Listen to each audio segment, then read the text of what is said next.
Everybody I've come in contact with is very positive about, hey, we are getting better every day. And that was our approach when I got here in March. Each day. Signs from free agents, we got better. We got guys in the meeting room and taught them, saw how they learned. We're getting better, right? So we went to the draft, we got better. So we're getting better every day, and we got to keep that process. It's Unnecessary Roughness. Presented by Meineke, doing car care right. Here's your boy Q. Raiders offensive line coach Rick Dennison on the way in talking about getting better every single day. That was one of the many that we talked to following practice. Got to talk to players and coaches, and again, it's just all part of the process, and that's all you could really ask for is to get better each and every day. It's not going to be something that's built overnight. It's not going to be something that they wake up, go hit the practice field, drink some Gatorade, and all of a sudden it's a well-oiled machine. It's something that has to be built, something that has to be worked on, something that has to, you got to put all the extra steps into. It's all the process, and it's so funny. As much as it sounds like the slow, drawn-out process, this thing goes by so quickly. It wasn't that long ago when we were talking about the draft and talking about being in Pittsburgh. And then it wasn't that long ago when we were talking about the rookie minicamp. And then we were talking about OTAs. And then we were talking about mandatory minicamp. Then we were talking about, well, this is, this gap in between mandatory minicamp and training camp, and there's not a whole lot of anything going on, but, once training camp starts, then all of a sudden we'll be here. Now we're already in the second week of training camp and the second padded practice. This thing goes by quickly. And if you look at the calendar, it's already the 4th. And in less than 10 days, the Raiders will be at Allegiant Stadium actually playing in a preseason game. Matter of fact, in about a week, they'll be at Allegiant Stadium for a practice at 6 p.m. That's August 11th. And then a couple days from that, they'll be hosting the Arizona Cardinals for preseason game number 1. And once one game is in the books, boom, boom, it's going to hit. The 53-man roster is going to be set. The practice squad is going to be set. And then they'll be worried about the Miami Dolphins coming to town for week 1 action. And then before you know it, we'll be talking about October and November and December. And, hopefully we're talking about a lot of success for this Clint Kubiak-led team, not just offense, but team in general, as they continue to try to build this thing the correct way so it's sustainable. So when they do have that success, they can go back to it and continuously have success year after year after year, which is the ultimate goal. It's Unnecessary Roughness, RaiderNation Radio, 920. Of course, we'll hear from you throughout the course of the show. We're here with you 2 to 5 p.m., as we always are. So 702-365-9200. It's funny, we already got some texts coming in from our guy, Sir Whiskey Ray, before he even boarded the plane. This is how cool Raider Nation is, and this is how much we appreciate the support of this show, obviously the station in general, but some of the callers and texters that we have that support this show in particular, I have to say are second to none. And that's not me saying that because of it's our show, but it's just, man, my guy literally sent a text in at 1:39 p.m. Pacific time before he boarded his plane. He said, "What's up? Happy Tuesday, gentlemen. I'm not sure what today's topic is. I wanted to chime in. I'm literally boarding up on my way home from the Big Apple, New York City. Hey, Q, I read up on tight end Michael Mayer having his nose busted open. Is he okay? Other than that, I'm catching up on Raiders training camp, and it seems as our defense is getting the best of our offense early on. I expect our offense to start slow here, but hopefully by the Arizona game, the offense will start to show up. A healthy, productive offense will be the key to a rested defense. Thanks as always. Appreciate it. Sir Whiskey Ray. P.S. I dropped a $100 bill yesterday on my way to the Empire State Building, and it's still eating me up. One, I wish he hadn't dropped his $100 bill. I wish he hadn't lost that. That's always that always hurts when you lose a $100 bill one way or the other, whether you drop it, you lose it, you drop it in the machine and lose it, whatever the case is. And I've been there, done that with all of them, so I absolutely understand where he's coming from. But how cool is that to get a text about 20 minutes before the show even starts just to chime in and say, hey, this is what I've been hearing, this is what I've been reading, and oh, by the way, how's Big Mike doing? And he was out there at practice today. He did not participate. He was not dressed, as Sir Whiskey Ray said and Clint Kubiak said after practice yesterday. He, busted his nose, and Clint, he was so cool. He said he'll be all right. So, obviously, they're making sure they're being cautious with him, but sounds like he's going to be fine, but he wasn't practicing today, but he was there out there at practice. And also Carter Runyon was the other tight end. We didn't see him in action either, and it's been a couple days now, a handful of days since we last seen him. But for the most part, everybody else has been fully healthy and to go, which is a positive, right? And, of course, you knock on wood, you want to have as healthy a team as possible. We know that injuries are impossible to avoid, but, at this stage of the game, they do everything they can to try to keep everybody up. As Caleb Rogers told me yesterday when I had the one-on-one with him, it's part of being a professional. You take care of your brothers. You make sure that you don't do anything to put them in harm's way. It's bad enough when you're going up against an opponent, let alone going up against yourselves. You don't want, Raider on Raider crime, Raider on Raider fire that puts somebody down. So definitely shout out to Serbisky Ray. Appreciate that early text. And that's how the text line works, right? You can chime in at any time, and we do appreciate it. We try to get as much of the text line feedback and, of course, the phone line feedback in the show as well. 702-365-9200 is the same number for both. Coming up on the show today, Sam Gordon from the Las Vegas Review-Journal. He was out there at practice. He's been out there at practice every single day. He's been giving his recaps in the RJ. He's a guy that I a lot of times stand next to and bounce ideas off of, or, hey, what do you think about this? Who was that did that? Whatever the case may be. A lot of times we try to help each other out, when somebody might not see a certain number, or just confirm, hey, that was so-and-so, or was that called in? Was that called out? Just to make sure that we all have the correct information. So Sam Gordon will join us at 2:30 just to talk about what he's seeing, what he's hearing, and how he feels these Raiders are stacking up at this stage of the game. He's been around for a very long time, have seen many different versions of this Raiders team. So, he'll definitely know the difference between this year's team and years past. So Sam Gordon will join us coming up at 2:30. 3:30 every single Tuesday, we have the General joins the show. John McClain talking all things NFL. He gave me an assignment. Matter of fact, if you tune in every single Tuesday, you probably heard him say this to me on the air. Tell Clint that when they get to Houston, that if he doesn't play Fernando, Mommy and Daddy are going to be upset. So I actually did do that the other day when we had a chance to talk to Clint Kubiak. I want to say maybe it was Friday that I said that to him. I think it was Friday. And and as soon as I told him, I said, I had a message from John McClain. He said, the General. I said, yeah, the General has a message. He said, okay. And I told him. And as soon as I told him, he said, yes. Yes, they will. Yes, they will. So he acknowledged what McClain said to be true, that, Mommy and Daddy will not be happy if they don't see Fernando Mendoza. So great opportunity to catch up with him. And, of course, it's always good to catch up with John McClain. That'll be at 3:30 as he joins us each and every Tuesday. Then, like I did yesterday, I caught up with Caleb Rogers following practice. That was yesterday. Today I caught up with Tonka Hemingway. So I had a couple minutes with him. He's a guy that you're probably going to hear his name a lot more in the next few weeks. He's a guy that's catching a lot of attention. And like Kwity Paye said at the podium today, Tonka Hemingway is balling. That was his words, not mine. Tonka Hemingway is balling this training camp and what they've been able to do this offseason when it comes to OTAs and mandatory minicamp. And remember, this is a second-year guy. This is a guy who had 4 sacks at the end of last year. He got a little bit of an opportunity. He got a little taste to go out there and play. And now it looks like he's going to get a lot more taste. Having run with the ones, having run with the 2, part of a healthy rotation as far as that defensive line goes. And obviously, Robbie Leonard knows him really well, being the defensive line coach and now the defensive coordinator. So Tonka Hemingway, my one-on-one conversation with him will come up at 4 o'clock on Thursday because the Raiders are off tomorrow. There is no practice. On Thursday, I'm supposed to catch up with second-year defensive back Darian Porter, and that'll be a fun conversation as well. He's also a guy that has been making some noise out there as a second-year dude. And, I had someone ask me about who do you think is being unleashed and unlocked from the guys that were rookies last year. And I said, look, I don't think that anyone's being unlocked or unleashed by this coaching staff that's a second-year player. I just think that they all have an opportunity. They all have an opportunity to unleash themselves, unlock themselves. That's the biggest key. It ain't about someone else giving you permission or giving you the chance. It's about you taking the opportunity. Right? If you're out there on the grass, if you're one of 90 or 91 guys that are out there on the grass, you have a chance to do what's right and play at a very high level and compliment the guys next to you. That's how you get noticed. For example, DeCam Richardson, the last 2 days, he's gotten noticed. He didn't get noticed because he jumped up and down and said, hey, me, look over here, 25. He didn't do any of that. He just went out there and played. And he's a guy that, anyone who's listened to this show knows I kind of wrote him off. Said, I don't really know what he's got, right? He's a guy that has done really well when the pads weren't on. And when the pads would come on, he just kind of blended into the crowd where it's just like, all right, he's another guy.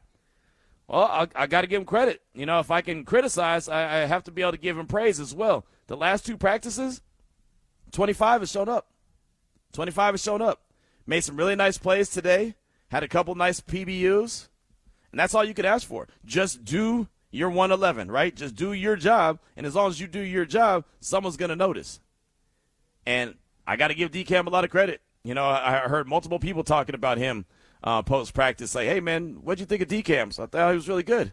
Yeah, me too. I just want to make sure that that's what I'm seeing because, again, he's been with the team for a while now.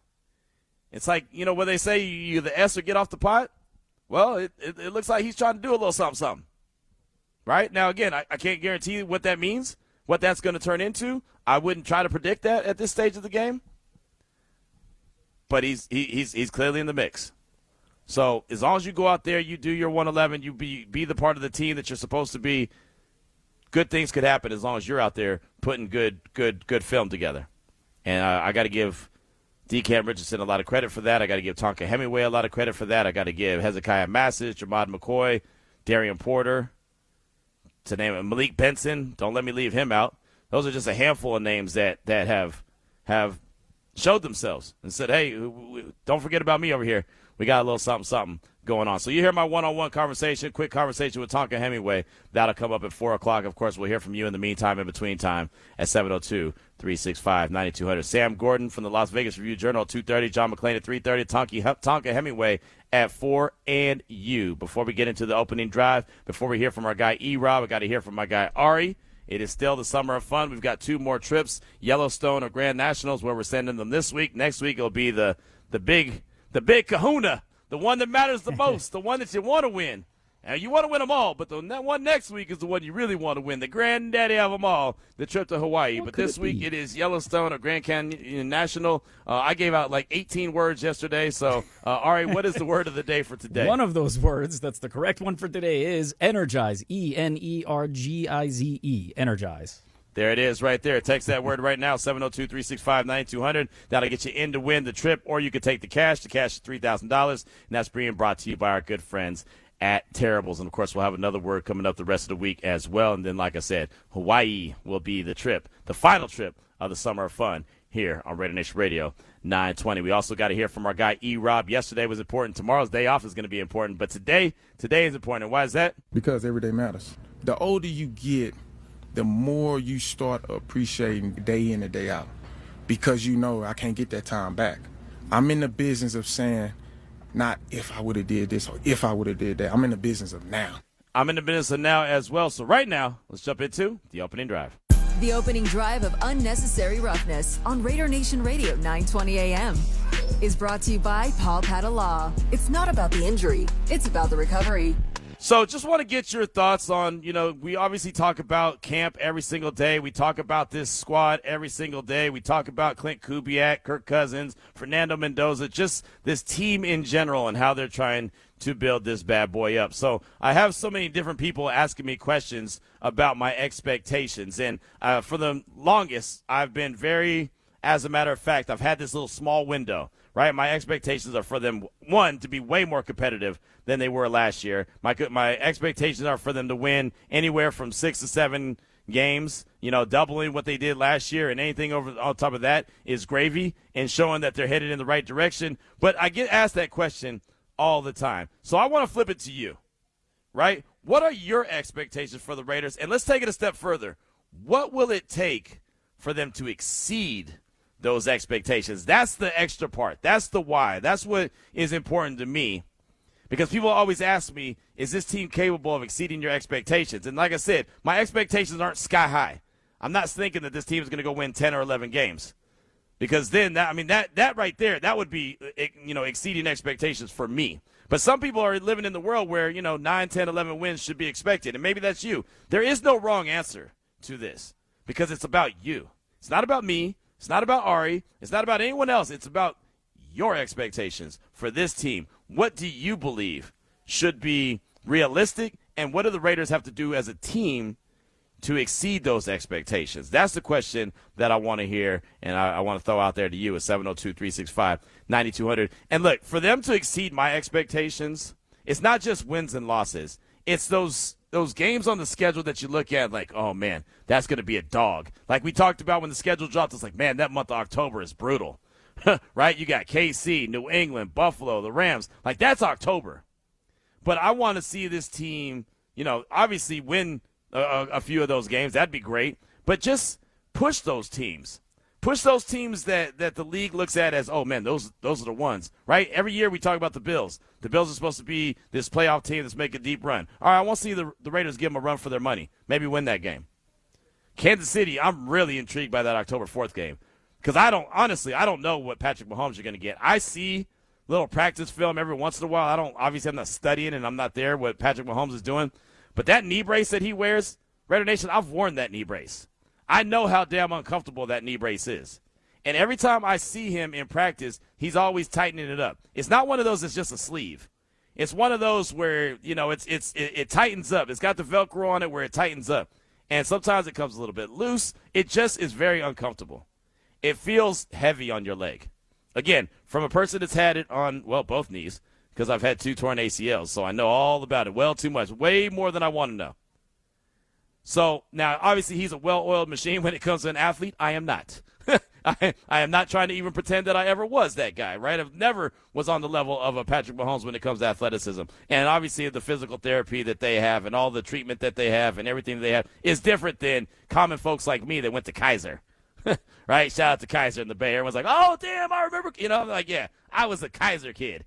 Right? I wasn't a cat that has some professional team taking care of me. So definitely not apples to apples in this scenario. But the brace is very similar.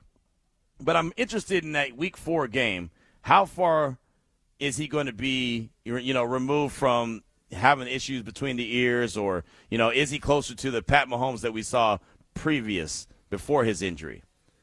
That could be a game right there that the Raiders steal. And, it's at the house, too? What if they steal that game? All of a sudden, you're looking up. What if they finish the first quarter of the season like 2-2? Okay. You're cooking with grease. Hell, you might go 3-1 if you steal that game. Like I said, I don't want to get too far ahead of myself. But, Dolphins, Chargers, Saints, Chiefs, I think most people probably have them penciled in to win the Dolphins and Saints just based off of the teams. Even though they're tough, they're competitive, they're not going to be a pushover. But all of a sudden you win one of those games that maybe people looked at you like, yeah, I don't know. All right, now maybe you're starting to exceed expectations. How do they look against the Rams, who everyone believes are going to hoist the Lombardi this year? How are they going to look against, a Bills team, a Patriots team that was in the Super Bowl, Seahawks who won the Super Bowl? How do they look against those? That's how you exceed expectations for me. Look like you belong on the field with those guys. Don't look like one of those. Don't look like the Washington Generals. When who it was going up against the Harlem Globetrotters? They didn't look like they belong on the same court. I played on a hoop team one time, and we didn't have no business playing against the team that we played against. Man, my dad said, those guys don't even look like that they eat at the same table that y'all eat at. I was like, they don't. Those dudes are monsters. we do not belong in the same gym with those guys. I always say court A and court B. They belonged on court A. We belonged on court C. Right? And yeah, exactly. And there ain't even no court C. Like, that's the one that you take outside. Hey, where's court C? Oh, that's the practice one outside. Go on out there, man. Y'all don't belong in this gym. Man, they ran us out there. I was playing basketball in Walnut Creek, California, man, and they ran us smooth out the gym. And I thought we got this, Mom. We got this, Pops. No, we did not. So that's what I want to see.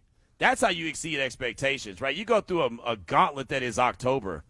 You drag into even November, outside of the Jets. You got the 49ers, the Seahawks, the Broncos. Those are 3 bang, bang, bang defenses in a row.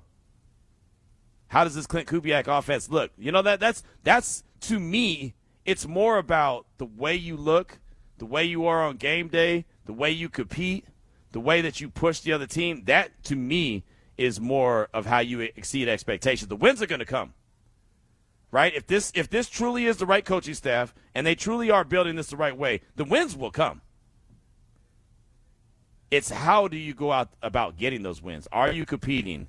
Are you, pulling it off at the last second? Like, even the Commanders, the year that they went to the NFC Championship game, how many fluky things happened on the way? Remember that Bears game?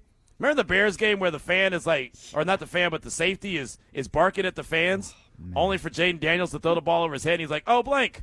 That's whoops. And then that started. If you go back and look, I'm not making this stuff up. You go back and look. Every week after that, something happened where Washington was able to find a way to get a win. And I'm not knocking them for it, but you kind of knew it wasn't real. It's like, yeah, but Those kind of things aren't supposed to happen. So how do you go about picking up these dubs? Or are we scratching our head on Monday like, how'd they get that win? How'd they pull that off? Again, you'll take a win any way you can get a win. It's hard to win in the National Football League. But to me, that's how the Raiders not only live up to the expectations that I have for them, which is, 6 or 7 wins, which I don't think is extreme, but then they also exceed them by the way that they go out there and compete, the way that they push the upper echelon teams in the league, knowing damn well that there's not a team in the league that's a scrub and a pushover. I know we do that. We say that, and I try not to do that, and I get caught up sometimes. Oh, that team stinks. Nah, not really. Or, oh, that player, he's terrible. No, not really, right? When we think of the best of the best, okay, now maybe that's fair. But these cats are there for a reason, man. And these NFL teams, I always laugh when they say, well, I bet you this college team, I bet you Georgia could beat the worst team in the NFL. I bet they can't. I bet they can't. I bet that NFL team will beat the brakes off of them. It's just a different ball game, man. It's just a different ball game. 702-365-9200. What are your expectations for the Raiders, and what will it take for them to exceed those expectations? Let's go out to the phone lines, talk to a guy I just saw on yesterday, Juan the Smasher. Smasher, welcome to the show. What's on your mind? What's up, Q? What's going on? I'm chilling, man. How you doing? Man, I'm right here trying to get it, Q. Yeah, man, being out there in the training camp, it's cool to see all these players out there trying their best and doing what they got to do. Man, I tell you what, that boy Brock Bowers, ain't nobody could cover that fool with 2 blankets. You know what I'm saying? That guy always gets open. And man, and number 19, I think it was Malik Benson. That fool's cool too. Him, 83, that fool's fast. I'm pretty sure he's gonna go on the team. Then you throw him in some punts. But and those 2 corners, yeah, Q. Those dudes out there with stick, they're out there sticking them. Those rookies look good. And number 5, our starter, I think that's him. That fool, yeah, he's good too. Stokes. But what I'm really excited about is those 2 linebackers, Q. I think those 2 fools are going to be like Kirk Morrison and Thomas Howard 2.0. I'm excited about those linebackers. They won't be out there filling those gaps. And to answer your question, they just got to play some defense. They can't let these easy teams just run all over these fools. They just got to come together like Voltron, Wu-Tang, baby. And they got to just eliminate the penalties, all that, and these 10-end games. They got to show up and show out. And please believe on be there week 1 and against those Chiefs. And if we can beat those fools and go 4-0, now it's really on and cracking. But other than that, it's that time of the year where I just get naive and I don't care what nobody says. Some fools believe in white Jesus, not believe in them Raiders. Raiders, stay for everything you do, Q. I appreciate you, Juan the Smasher. Always an epic call when Juan hits us. I always appreciate that. I'm glad you brought up Brock Bowers. I just spent 23 minutes and I didn't talk one time about Brock Bowers. I have fallen into the easy trap, and I think a lot of people do, of not even mentioning the big elephant in the room, the one that makes everything go. Juan hit it on the head. This dude is uncoverable. Like, you just cannot slow him down. He is always open. Now, I got to give Jeremy Chin a lot of credit. He made a nice PBU today on a pass intended for Brock Bowers. But that dude, if that guy is healthy and stays healthy throughout the course of the year, he's on pace. And it's not even obviously the regular season yet, but he will be on pace, in my opinion, to break all kind of records. That dude, if he's matched up one-on-one with anybody, I don't care who it is, you throw him the ball, you give him a chance. He finds a way to get open every time. He's got he's fast enough to run away from a linebacker, and he's strong enough where he could put a DB on his back. And we've seen it. Like Eric Stokes, that's number 5 that Juan was talking about. Eric Stokes is sticky in coverage. He's been having a really good camp. He looks like that guy. But there was a time when Stokes was going up against Bowers, and literally Brock put him on his back. And there's nothing Eric could do. He just is too good. And it's just one of those, you just tip the cap and say, all right, well done. You know, I mean, you really can't do anything. Hezekiah Masses, as much as I've given him his flowers, that's another one of the guys that Juan was talking about, him and McCoy. But he was in great coverage of Brock, and Kirk Cousins just threw him the rock. Touchdown. You just can't stop him. So you get him to the regular season, and that guy is fully healthy, he's going to be a problem. And especially if they can get a wide receiver to step up and really be the dude, the guy that James Jones was telling me, that true compliment to Brock, now you're cooking with grease. Now you got to, you might even have a little bit of a kitchen fire, right? You might want to pay attention to that thing because it can get out of control pretty quick, right? You might have something. But again, you gotta let that thing build, and you gotta let it reveal itself, right? Gotta let it reveal itself, and that's what they're doing. That's what they're attempting to do right now. 702-365-9200. Let us know your thoughts. What are your expectations for the Raiders? And more importantly, what will it take for them to exceed those expectations? Tech Raiders said on the text line, Q, I expect the Raiders to be a better team than last year. I still expect a losing record due to the difficult schedule. But to exceed my expectations, Raiders would need to have a winning record, 9 or more wins. That's Tech Raider on the text line. 702-365-9200. We'll ask that question and more to Sam Gordon from the Las Vegas Review-Journal. He joins us next here on RaiderNation Radio 920. That was the opening drive of Unnecessary Roughness on RaiderNation Radio 920 AM. Brought to you by Paul Padala. It's not about the injury. It's about the recovery. I think it's just day by day, coming here, you listen to what the coaches say, the good, the bad, the indifferent, you go and each day you come in here with the mindset of growth to get better. It doesn't matter, if you have a great day, if you have an okay day, whatever it may be, just each and every day you just got to come in here, you got to put your head down, you got to go to work, and again, you got to put the team first. You're listening to Unnecessary Roughness with your boy Q. Brought to you by Meineke, doing car care right. Jack Best right there talking about day-to-day growth. That was one of the questions that I asked him. And Jack Best, former second-round pick, is a guy that there's a lot of expectations on, a guy that, needs to obviously step up and show what he can do consistently, provide for this team consistently moving forward. So there's a lot of eyes on Jack Best, especially now that the pads are on. It's Unnecessary Roughness here on RaiderNation Radio 920. Join us now to talk all things Raiders camp is our guy, Sam Gordon from the Las Vegas Review-Journal. And Sam, thanks so much for your time. I appreciate you. We'll start right there with Jack Best. There's high expectations for him. Former second-round pick. Hasn't really done anything that's popped, that's made us say, wow, look at that. But what have you thought so far, especially from the first couple days of pads being on, from what you've seen from Jack Best?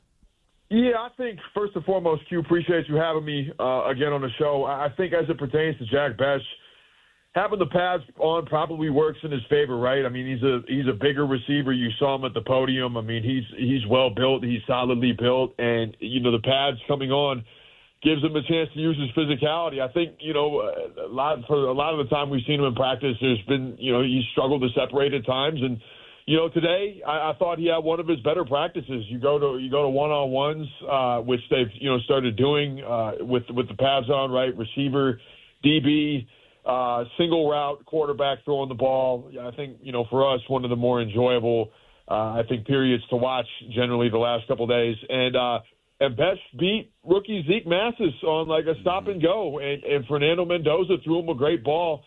And it would have been a touchdown. It would have been a touchdown. So I think, plays like that, he's able to make plays like that. That's going to bode well for him. And to your point, Q, it is a big season. It is a big year for him because you look down the line, right? Down the line at receiver, the 6th round pick for this year, Malik Benson, the rookie, is putting a ton of pressure on Jack Best and a guy like Dante Thornton with his play at training camp. It seems like every time he's out there, be it 7 on 7, 7 on 7, or 11 on 11s, mostly with the second team right up to this point, he's getting open. And Fernando Mendoza's finding him and getting him the ball in space and space to work with. So I'm sure those are things the coaches are taking note of. I'm sure, Jack Best, feels the pressure to perform and carve his way into the offense. And I think certainly he helped himself today with what he was able to do, getting open deep, and I think one of the, the bigger plays in one-on-ones with the receivers and the DBs. I love what you said about Malik Benson. He's a guy that I think we've talked about every single day following practice just because he just makes those plays. But, Sam, to me, it just looks smooth. Like, he looks very comfortable. Would that be an accurate description of Malik Benson, just comfortable in what he's doing out there?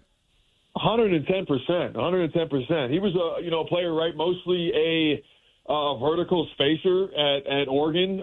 He's bounced around, played at a few different colleges. I think started at Alabama. But mostly a vertical threat last year at Oregon, 4.3 speed, so you know he can stretch the field with that. But it's been, hitches, slants, everything underneath, intermediate. He's just, to your point, Q, he's getting off the line, he's releasing, he's getting open, and more often than not, Fernando Mendoza, who's been the second-team quarterback, working with him quite a bit, more often than not, Fernando Mendoza has hit him in stride. And it's not just the playmaking at the receiver spot, right? We've seen that consistently, but he's also getting reps as the punt returner. So the coaching staff, sees the talent, sees the ability, the speed, the quick twitch, and they are putting him in position to showcase what he's doing, and that's exactly what he's done. He's showcased his route running, his ability to get off the line, his hands, and his ability to catch and field punts on the move. So certainly a young player that the Raiders are intrigued with, and certainly somebody that's would seem to be playing his way up the depth chart with his performance in training camp so far. Sam Gordon from the Las Vegas Review-Journal is with us here on RaiderNation Radio 920. We had my guy Juan the Smasher call in a minute ago, and he was talking about Brock Bowers and how he's just always open. And I don't know, Sam, how many times I've looked at you after a play and was like, Brock Bowers is always open. Even when the coverage is good, he's just been that much better. What have you seen from Brock so far?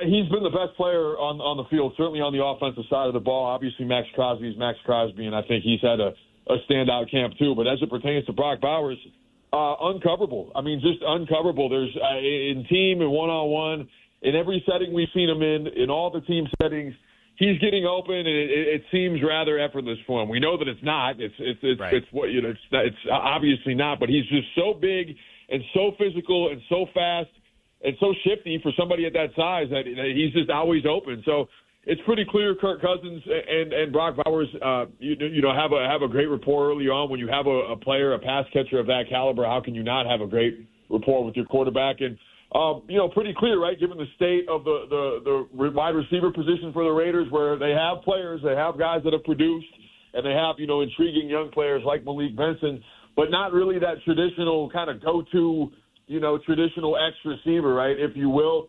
That's going to be Brock Bowers in this offense. And it's not to say that, we know where Clint Kubiak last year, Jackson Smith-Njigba was his guy in Seattle, the star, the featured pass catcher in Seattle.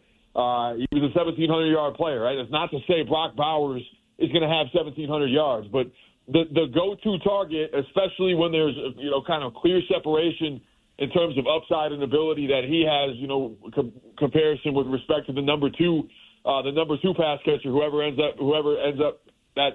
ends up being, Brock Bowers is going to be put in position to have a prolific statistical season from the tight end spot. And if he doesn't, that means he's catching coverage that's opening guys up on the perimeter that they're going to have a chance to make plays. So he absolutely looks the part of the best tight end in the NFL. That's what we've seen day in and day out so far at training camp, and would expect nothing less as training camp continues.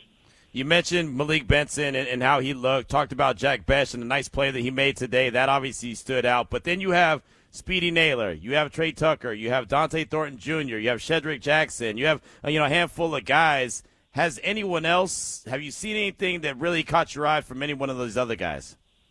Yeah, I think just the way Jalen Naylor has settled in, right? He was the number 3 receiver in Minnesota, and he's scaling up. The Raiders are making a bet on what they've seen from Jalen Naylor on film, that he is going to be able to, transfer his skill set into a situation where he's going to face better coverage now. He's going to be catching better corners, and they believe that he's going to be able to scale up and produce at a high level. And so far, with that number 1 offense, he's been a very reliable target with Kirk Cousins throughout practice, so far.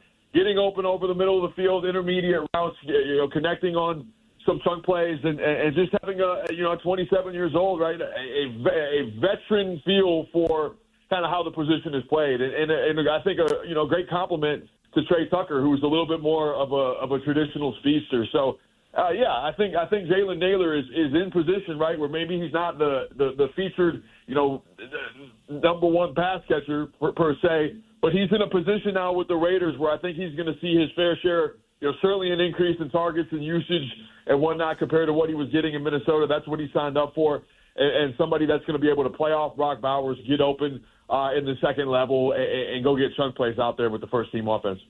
Sam Gordon from the Las Vegas Review-Journal is with us here at Raider Nation Radio 920. Just got a couple more questions for you. We had an opportunity to catch up with Rick Dennison, the offensive line coach, after practice today. He said that, the install's not even done. They're only a couple days into padded practice.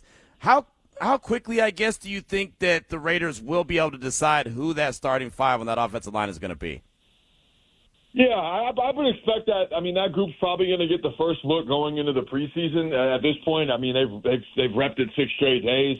It seems like if it ain't broke, don't fix it. And that unit, I think, Q through the first 2 padded practices has held its own, more than held its own so far. Against the first team defense, there's the quarterback has had a relatively clean pocket. Yes, the defense is going to make plays. Maxx Crosby is going to make plays. They're going to do some things.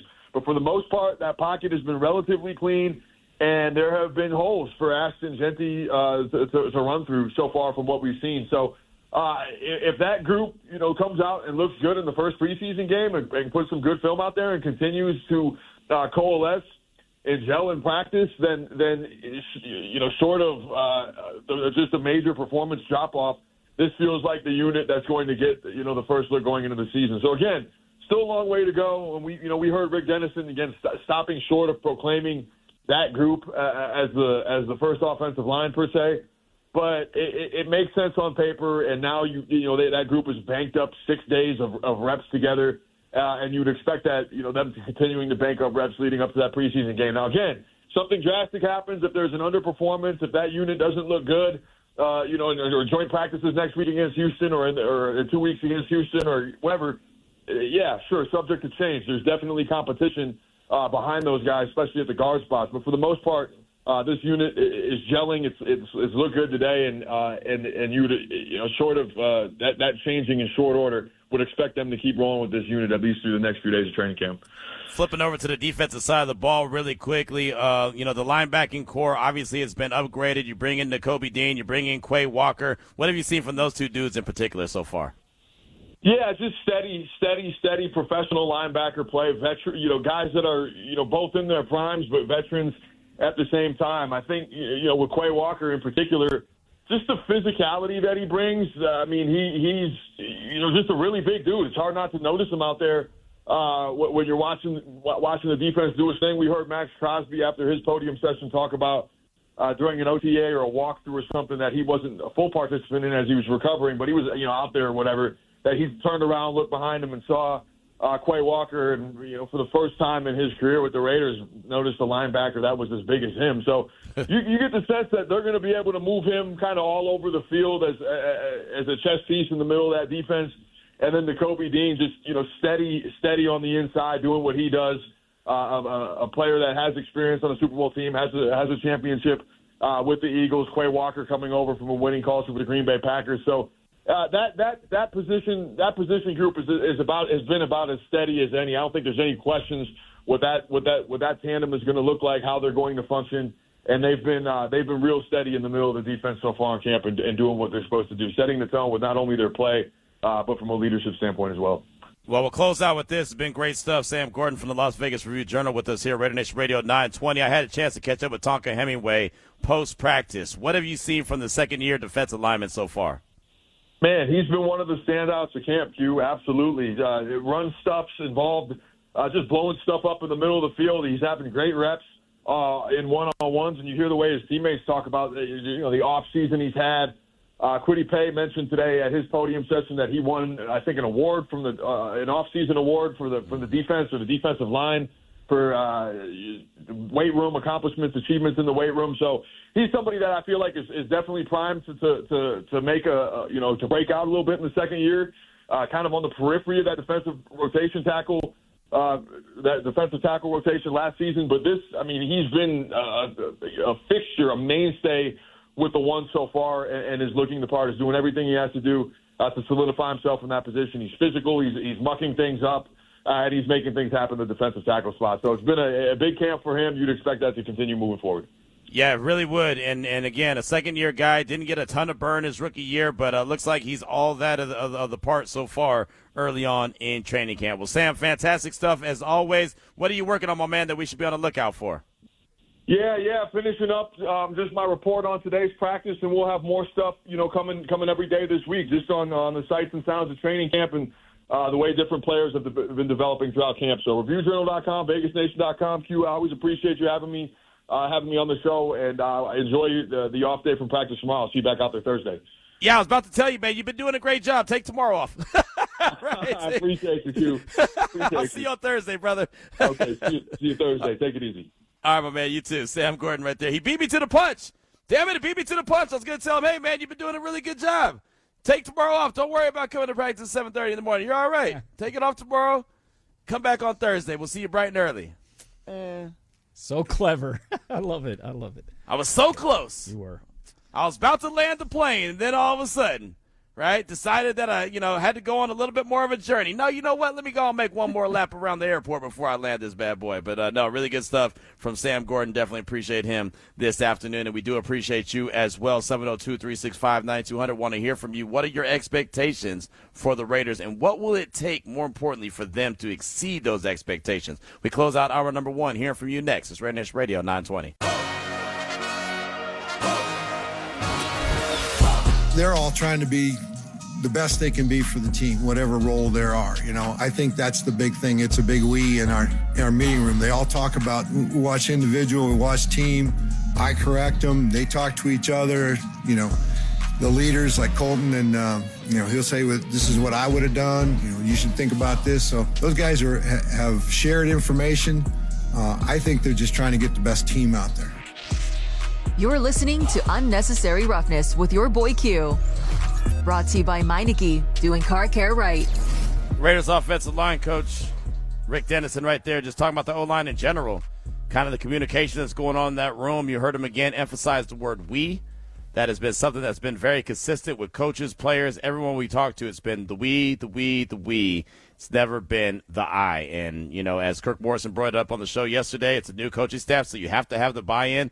And they have to all try to row in the same direction. But to see it actually and hear it come into fruition the way it has and as quickly as it has, to me, is pretty impressive that Clint Kubiak came into the organization with a certain plan. And even when you hear from Rick Dennison earlier today, he said, he thinks that Clint Kubiak has done a really good job. But those were his expectations. As we've been talking about expectations on the show for the team, the way that Clint Kubiak has ran camp so far and ran everything from the minute he was hired as the head coach to going into free agency to going into the draft to where they are right now, that's what he expected. And if it didn't go down like that, if he didn't believe that Clint Kubiak could run an organization the way he's running this organization as the head coach, he was not going to come here. He let that be known. That's the reason I came here. If it wasn't going to be this way, I wasn't showing up. And a guy like that, he ain't no first-time coach. He ain't one of those guys like, well, I'm desperate for a job. I need a job. He could be sipping on a Mai Tai somewhere if he wanted to. Right? He's done that. Been there, done that. He's been around. He coached with Gary Kubiak, Clint's dad.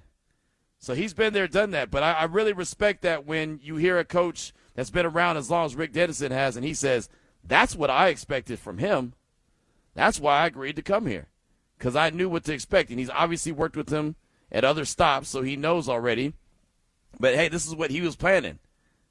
He's going to go to Vegas. He's going to be the head coach, and this is how he's going to turn this culture around. And this is how he's going to help get that organization back to commitment to excellence and just win, baby, and that meaning something, not just a T-shirt slogan, but actually meaning something. There was a lot of alumni in attendance today, right? The alumni that were in attendance, commitment to excellence and just win, baby, that meant something to them.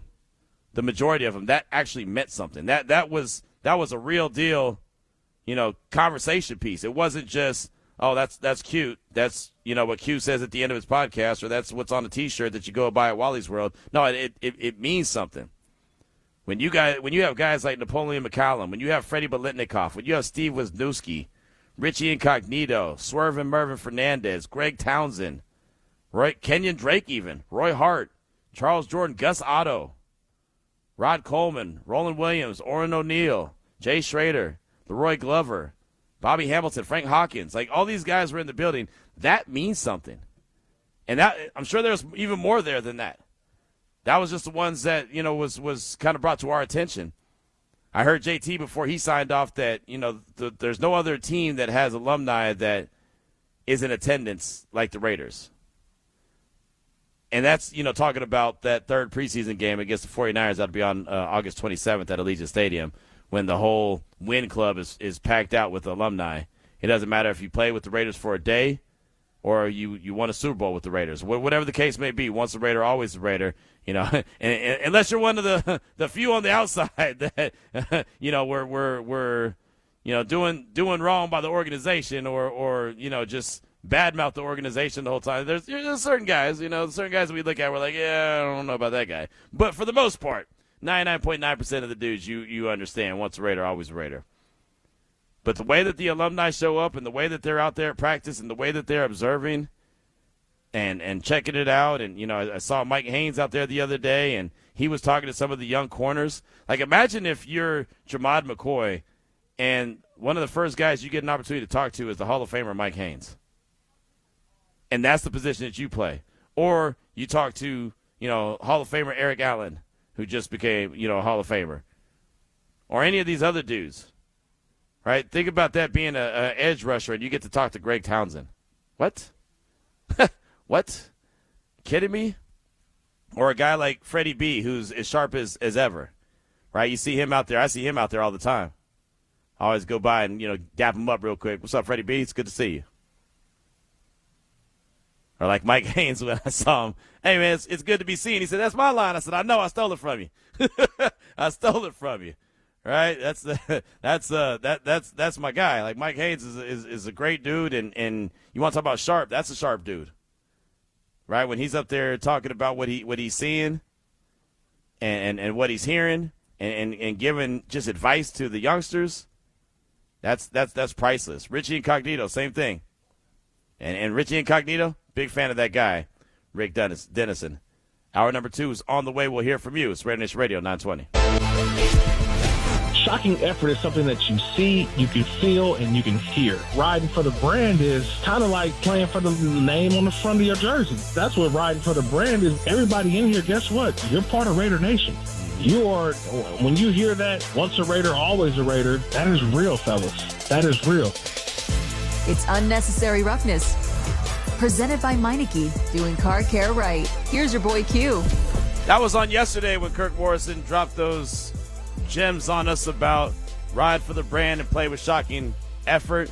Shout out to my guy Just Win Will, who hits us up on the text line at 702-365-9200. And I always ask, hey man, ask that player. Well, guess what? Talk to Tonka Hemingway after practice today. I definitely asked him that question, and that's going to be something that's going to be one of the go-tos, right? Just because I do love to hear what the players say individually about what that means to them, ride for the brand and play with shocking effort. But that was Kirk Morrison.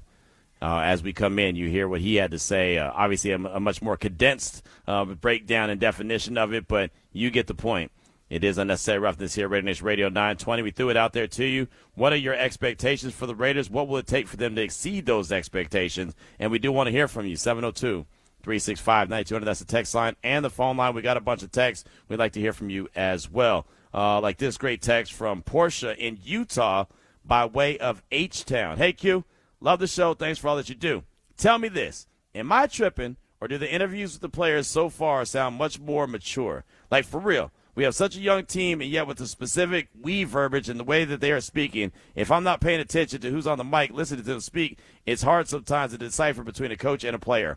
Wow. That feels new and impressive and gives room for hope. Thanks again, Raiders. That's, again, Portia in Utah by way of H-Town. And yeah, that's what has been standing out to me, and thank you for the text, but that's what's been standing out to me is that maturity and is that we approach. And you're talking about a young team for the most part. This isn't a bunch of wily veterans that have been there, done that. And maybe that makes it easier. Maybe it makes it easier to be that much more impressionable on a younger player than a player who's been there, done that, and is that veteran. That probably is an advantage, but just to hear it from these guys and say how they're all bought in and, 1,000% like Trey Tucker. When he said that on Friday last week, 1,000%. And this wasn't just from the player's point of view, I mean, he broke it down to from all the way upstairs to the trainers to every floor, ownership, everyone is bought in. Like that, to me, that stood out in a major way and let it be known that at least they're giving themselves a chance. It doesn't, again, mean that you're going to have instant success. You're going to go to the playoffs. You're going to make a Super Bowl run. None of that is guaranteed. That's all from the play on the field. But it gives you an opportunity to have success when you are riding for your brother next to you, when you are riding for the guys across from you, when you are riding for the guys in the locker room, when you are riding for the guys from the first floor, second floor, third floor, the players that came before you. Like you're representing something that is bigger than just yourself. It gives you a chance. So yeah, it is a sign of maturity for sure, and it lets it be known that Clint Kubiak, what he wanted to do and the way he wanted to do it and establish it when he arrived as the Raiders head coach is rubbing off on this team, and they're accepting it and 100% buy-in with that. Let's go out to the phone lines again, 702-365-9200. Let's go out to Denver and talk to our guy, Raider Dave. Raider Dave, welcome to the show. What's on your mind? Hey, man, how's it going? It's good. How are you? As far as exceeding expectations, just throw the dice right on the table, Super Bowl. That would exceed expectations now, wouldn't it? Yeah. So there's been a lot of talk the last day or so about Hemingway, and I love it. I have not heard anybody point out that when and if the Raiders go to a 3-4, who do you think is that leading guy to step into that nose guard position that's on the roster right now? And the other thing that I wanted to kind of discuss is, preseason's all about getting the right guys in the right positions to make your team good, but I can't see them expending Tucker and Laube, the punt returner, kick returner, to take in all those kinds of snaps. So I'm just curious as to who else is out there. Is it Philip Dorsett? Is it some other guys that are, catching a lot of kick returns or punt returns that we would see and be able to save Tucker and Laube's legs, for the preseason or the regular season? But I figured maybe you guys have noticed who's maybe the front runner at nose guard and helping out with those return duties. Yeah, no, it's a great question, Raider Dave. Thanks so much for the call. I appreciate you. That's the big question when it comes to, that nose tackle, and that's why there was a lot of questions of what the Raiders were going to do in the draft. Thought that, okay, they're going to a 3-4. They got to go get a true nose. And I honestly don't know if that guy is even on the squad. Is that Benito Jones? Can he be that guy? Can Adam Butler be that guy? I feel like he's, not quite as big as you'd like in that position. But, again, not believing that it's going to be a true 3-4. You know what I mean? It's more of kind of that hybrid and their version of it. So it's a great question. It really is. I mean, Tonka is 6'3", 288, right? Benito is 6'1", 335. He definitely fits the body more of that true nose as opposed to Tonka. But, we all know that Tonka can play at a high level. T-Book is there. He can play a role there as well. They went out and got a D tackle in the seventh round in Brandon Cleveland. That's a rookie. I don't want to put too much on him, but there's that guy. It's a great question, and I wish I had a great answer for you at this stage of the game, and I don't. But I'm not going to try to make up something just for the sake of it, And so it's I guess that's one of those TBD type situations, and especially when we can see them in the game action and see how they start to evolve with that defense. It's wild because in preseason, we're not going to see too much. Especially this preseason, right? The Raiders play two out of the three teams that they play in the preseason, they play in the regular season. So they sure aren't going to show too much during the preseason. It's going to be very much a watered-down version of it just because, again, they're not going to show too much. So the question about the nose tackle, what defensive tackle could be out there and hold it down, that's a great question. As far as the kick return, punt return, I do think that you'll see Laube get a lot of burn. Philip Dorsett is definitely a guy that you'll see get some burn out there. Devin Tompkins, he's a guy that Juan the Smasher mentioned earlier when he talked about 83. He's a guy that I could see him, showing some return love to Reek Young as long as he makes the squad. He's the guy that they brought over from Seattle. I could see him getting some burn at that position as well.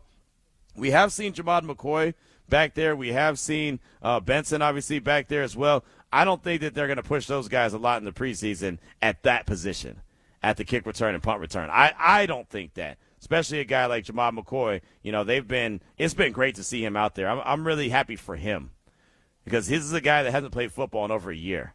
This is a guy that we saw early on during rookie minicamp. We saw early on in OTAs, and then during mandatory minicamp, we really, didn't see him putting in too much work, but we knew that he was there at the building doing his thing, right? And when we did see him, they all, hey, there's a plan for him. We're going to monitor how many steps he gets in, how much work on the grass he's going to get in, like all that. They have a good plan for McCoy. But to see him out there every single day, and obviously tomorrow is an off day, but he's been out there every day at camp. He's been out there both days of padded practice, and he's been a guy that I feel like has made an impact. I'm really happy for him because we know how much talent he has. Can he get to the starting gates? Can he end up being that guy? And, Eric Stokes is another guy that, man, he's playing at a high level right now. Really like what Eric Stokes is as the veteran in that cornerback room. He's been doing a really good job and taking guys under his wing as well. Let's go out to the north real quick, talk to our guy Vince. Vince in Northtown, welcome to the show. What's on your mind? Q, what's going on? How you doing, man? Man, I'm good, man. How are you? I'm good, man. I'm enjoying my off day, staying out this heat, man. I'm inside chilling. I know that's right.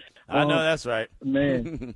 But I see, I check the app every day because I'm a golfer. Shout out to all my fellow golfers. I know we ain't on the course right now, but I check the weather app every day, and we are getting to the 90s. It looks like August is going to be mild, so I haven't picked up my sticks in about a month and a half, and I'm itching and scratching. You know what I'm saying? But other than that, man, everything's good. But to go ahead and answer your question, my expectations this year. As any competent Raider fan, I think it's not high. I would say it's about 8. I see us as a 7-win team, 8-win team. You know what I'm saying? Mm-hmm. But one thing that to answer your other question, what would exceed my expectations? There's a couple of things. One, I think if we win one of these big games, whether it be the Buffalo game, the Rams, or how about the Niner game, that would exceed my expectation. You know what I'm saying? Like we could, because I know we have it in us. I think we have the ability to cause an upset because this is the football. This is the NFL. This is any given Sunday. I mean, it is not easy to win in this league. We as Raider fans know that very well, better than anybody. But and another thing that'll exceed my expectation if, like, we just so happen to control our own destiny. You know what I'm saying? It's we're always in a position where we're always dependent on this team to lose and this team to lose, and we have to win in order for us to make a playoff or to be considered and to be in the wild card. I think that would be that'll exceed my expectations to make a wild card and be in control of our own destiny. And yeah, thanks, Q. Hey, thanks for the call. That's a great point. I can't remember exactly when we talked about that, but we have talked about that before, always dependent on others, right? Oh, well, if this team beats this team and this team loses to this team and the Raiders win this one by a certain amount of points, then all of a sudden they can slide into that last. No. Go out there and handle your business. Like you said, Vince, that's a great call. Handle your business, control your destiny. Don't rely on nobody else. Now obviously some things happen some type of way, and you can get down to the wire, and sometimes it just be like that, right? You can't always control your own destiny, but don't make don't make it where you have to have like 10 things go right for you.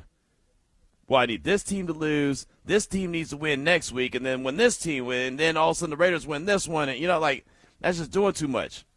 You're right. Control your own destiny. The longer you can control your own destiny and be in charge of what you do is best for you, obviously, right? That's a no-brainer. So, yeah, I don't remember when we talked about that. I almost want to say it might have even been all the way back to 2024 when we talked about the Raiders trying to control their own path and their own destiny. I don't remember exactly when it was. It might have been something that AP said. I don't think it was anything Pete Carroll said because, hell, they only won 3 games, even though AP only won 4. But I feel like that was something coming off that second half that when AP was the interim coach that I want to say he put that out there. So maybe it was the 2023, the end of the 23 season. I do remember the conversation, though, here on the show. But that's a really good call, Vince. Do appreciate that. Keep that feedback coming at 702-365-9200. We got John McClain coming up in about 15 minutes or so. How about this one from Snake Man?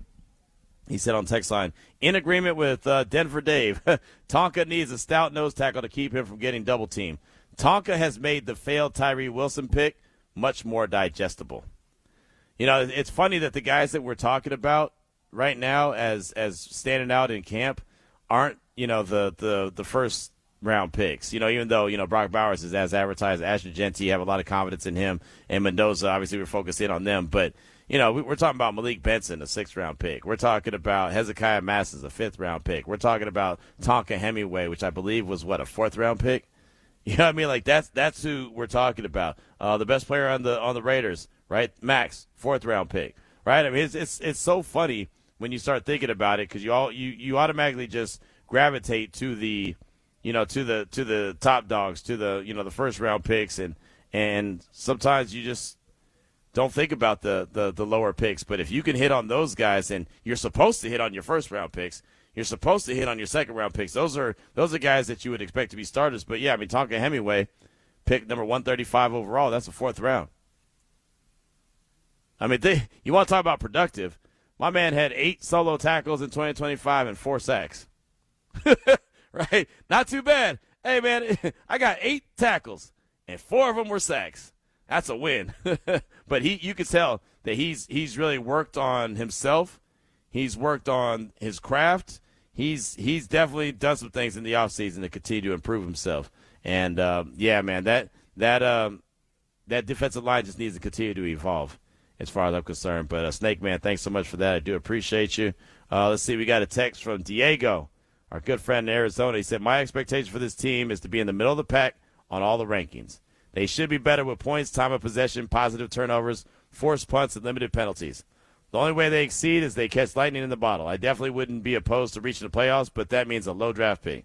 I know the draft will be a good quarterback class for the most part, but I don't know enough wide receivers except for Jeremiah Smith, Ryan Williams, and Cam Coleman. So there you go. Diego in Arizona is already planning for the next round of wide receivers to step up. And, it's not a bad thing. I was talking about that today at the facility, and I want to say I was talking with Brandy about that, at the end of this year, you might look back and say, yeah, the wide receivers were good, but they weren't good enough. So now you got to get back to the drawing board, and you've got to go out there and make sure that that's a priority this offseason. And look, it's something that we already knew, not with the wide receivers in particular, that this wasn't going to be able to do a complete overhaul. You can't do a Chip and Joanna home makeover in one offseason. You just can't. It's impossible. Now, they did a lot of heavy lifting. They put the foundation in place, right? They got some accessories on the wall. The land looks good, right? JoJo's at her spot getting all her accessories for the crib. But it just, everything doesn't, you just can't do everything in one offseason. So, they've done a lot. You'll learn a lot this year. And then, okay, now what else do you need to complete the job? All right, now go get that. I thought it was funny when, what year was it? 20, man, I want to say it was 2017, I believe, when the Raiders, who they draft? Garyon Conley? I think that was 2017. And I remember Reggie McKenzie had said something about Mark Davis cut the corners off of a piece of paper. He took the corners off the piece of paper and gave it to Reggie and said, I need some of these. I'm talking about corners. Right? I need you to go get some of these. And then that's when they went and got Garyon Conley, and we know how that worked out. But I thought it was cool. Like, that was the message. Like, yep, we need some corners. We need to go and address that position. So at the end of the year, John Spytek and company might look around and look at Clint Kubiak and say, hey, what are the non-negotiables? What do we need to go get? I need another wide receiver or two. I need, that true X, or I need this. That's a strong possibility. But we won't know until we see it. And so I'm not writing anybody off. I know some people have written off Dante Thornton Jr., not doing it. Some people have written off Jack Besh, not doing it. These guys are going to have an opportunity to go out there and play some games. Similar to what Rick Dennison said earlier today about the offensive line. We need some games. Honestly, I don't think that they're going to know who their starting five is on that offensive line until probably not till after the Texans game. I think you're going to learn a lot about this Raiders team in general in that Texans joint practice on the 18th and the game on the 20th there in H-Town. We're looking forward to making that trip out there. I'm looking forward to the preseason in general, right? We'll do like we did and have done the last couple of preseasons. JT, EA, and Matt Millen will all be on the call on the radio side of things. Jason Horowitz and Kirk Morrison will be on the TV side of things. I'll slide into the pregame and postgame shows again. Looking forward to that. Being in H-Town, I'll be there for that and do the postgame show from there. Getting back to the Lone Star State for a little while, link up with John McClain, and we'll make sure we have the locker room covered as well. Like, we're full throttle. Ari, I got handed a credential today. Nice. That means we're in. Yeah, that we're means here. When you're given a credential, that's when you know. Official. Oh, wow, it's really go time. Yep. Ain't That nobody bad handing boy them said out. 2026 Raiders season credential, and I said, damn, it's here. Yep. That's how you know. Hope you enjoyed it every minute you had off, because now it is go time, and that's a great thing. It really is. I mean, it's something that I look forward to. It's something that I'm excited about. I'm super pumped up about this team, about the direction that they're going. Seeing some of the fans and being able to talk to some of RaiderNation out there at the practice facility the last couple days, hearing your reaction and your excitement and how juiced you are. And look, it's not like it was packed to the gills last year every single day of practice, tons of fans out there. It's not like that. It's much more controlled, as anyone who's been out there knows.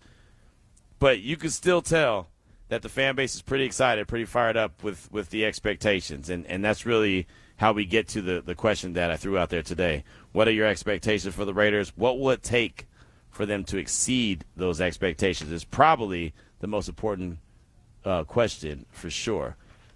We also got another one from Steak Man. He said, keep me entertained.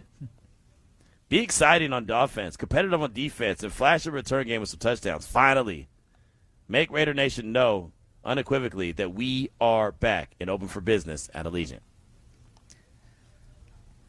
I'm pretty optimistic we're going to see some of that. Like, the keeping me entertained is the key to me. If they have a kick return touchdown or know. a punt return touchdown, I am going to be – man, I guarantee you, if that happens, you know how many people are going to tweet at me, You're gonna text lose that me, credential. or call me? No, I ain't going to lose a credential. I ain't that crazy. But I guarantee we're going to have so many people that are going to hit me up and all that be like, Q, they finally did it. And this ain't just Raider Nation, because I've talked about this so damn much. Everyone's tired of me talking about how long it's been since the Raiders have had a kick return touchdown or a punt return touchdown. I promise you. Hell, Jacoby Ford might hit me up. Oh, man, my record's no longer, right? Yeah, exactly. Stop talking about it now. Exactly. I'm trying to tell you, man. But that's why I kind of said some of these things, because I don't know. But I think entertaining, exciting, those are the things that's what I'm seeing. Competitive, Those are three words I would use, whether the record is 6 and whatever or playoffs. Like, that's what I want to see, is just, some heart and some, because we did not see that last year. It just wasn't. There. Jerry Chin said it best yesterday at the podium, right? I mean, he said it straight up. Like, we looked at the film and it was embarrassing how bad we were. I mean, those are his words, not mine. That lets you know how they felt about the way that they were out there performing or not performing a year ago. He made a nice play on a ball intended for Brock Bowers today. The funny thing is people always ask, who won the day, and some days it's clear, oh, the defense was better today or the offense was better today. But there's multiple days where you see good on good. You see good moments from the offense, good moments from the defense, and I think that's what you're looking for. You want to see Kirk Cousins in that first-team offense look good, but you also want to see the defense not just give it up.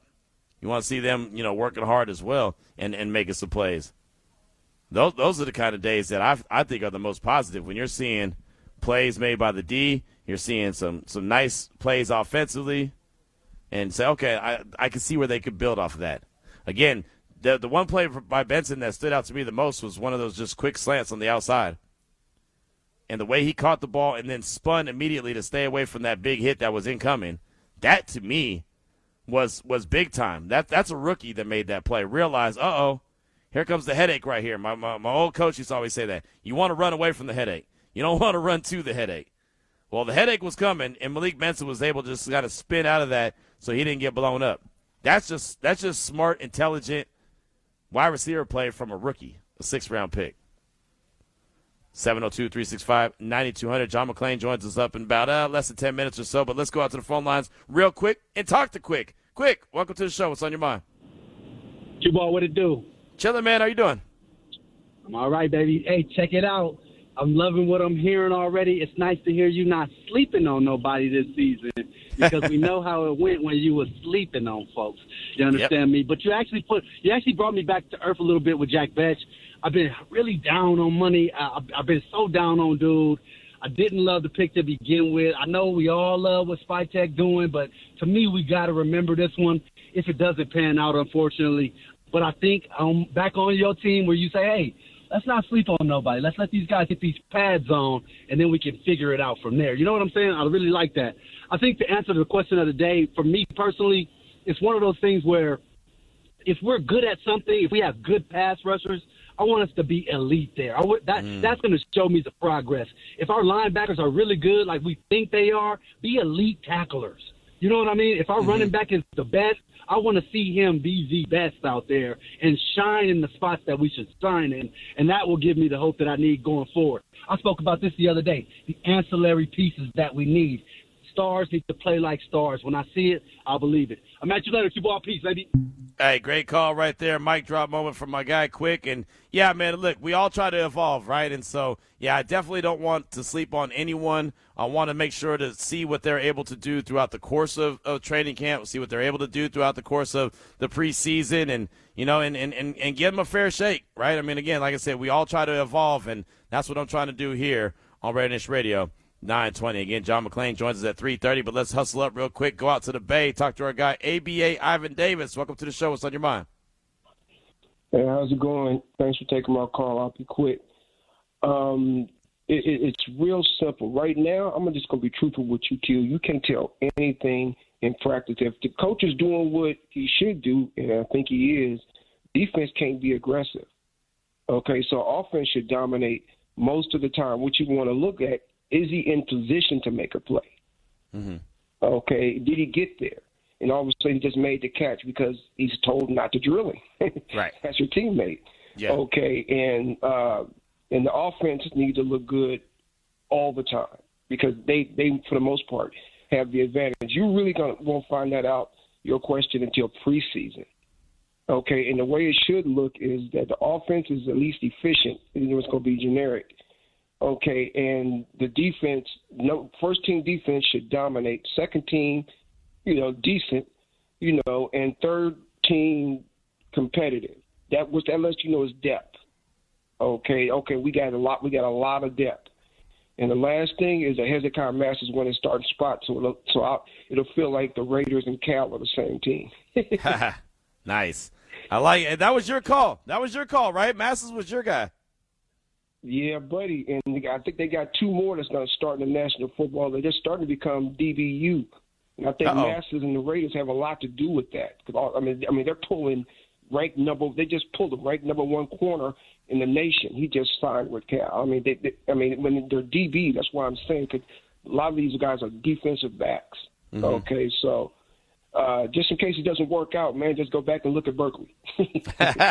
I got you. ABA, great call, my man. That is our Cal scout right there. That is our Cal scout, ABA Ivan Davis. So whenever we need to know a little something about Cal Berkeley and what they got going on with that program, all we got to do is dial up my guy. Anytime we need to know anything about the National Football League in general, all we do is dial up the general, John McClain. He joins us next here on RaiderNation Radio 920. We could stop all this, the running back has been devalued and they come a dime a dozen. Not anymore. No, that money is out there, and this is bigger for the future of the running back position. So Jahmyr Gibbs is sitting in the locker room, like you said. He's sea-walking or whatever dance they do in Detroit, but now he's going to be the feature back. But he said, I'm not touching this field until I get my money. It's time for our weekly visit with the Hall of Famer, John McClain. Right now on Unnecessary Roughness with your boy Q. And Jahmyr Gibbs of the Lions feels really good about getting his money after he saw Bijan Robinson of the Falcons get his money. 3-year contract extension worth up to $75 million, $51 million guaranteed, $22.25 million per year, surpassing Saquon Barkley at $20.6 as the highest paid running back over year to year in the National Football League. It's Unnecessary Roughness here on RaiderNation Radio 920. And John McClain, the General, does join us now here on the phone line. And, John, you saw the deal for Bijan Robinson. You know Jahmyr Gibbs is going to get paid sooner rather than later. Is the market back now for running backs as opposed to what it was a handful of years ago? Yeah, it's been back since Saquon Barkley got paid. Christian McCaffrey's been paid. Derrick Henry's been paid. The thing when they had running back by committee, Q, it's because the team didn't know how to use the cap and because they couldn't find one that stood out. You know, why do you devalue a position in which, other than the center and the quarterback, touches the ball more than any player on the team? Why do you pay wide receivers who may touch the ball as few as 2 or 3 times a game, as opposed to a running back who could touch it 20 as a runner and receiver? And the good thing about both of those guys is they can catch. Bijan Robinson, he can run, he can catch, he can block. If he had to play wide receiver or slot receiver, he could do that too. It's like Jeremiah Love. And so, yes, I'm for those guys getting all they can because they take a beating. And McCaffrey, he's 30 years old. He's still going. Henry's 32. So if they take care of themselves and are able to, even you can have major injury and then come back from it. So I like it because it's a position that can control the game, take pressure off the quarterback, and help keep the defense fresh.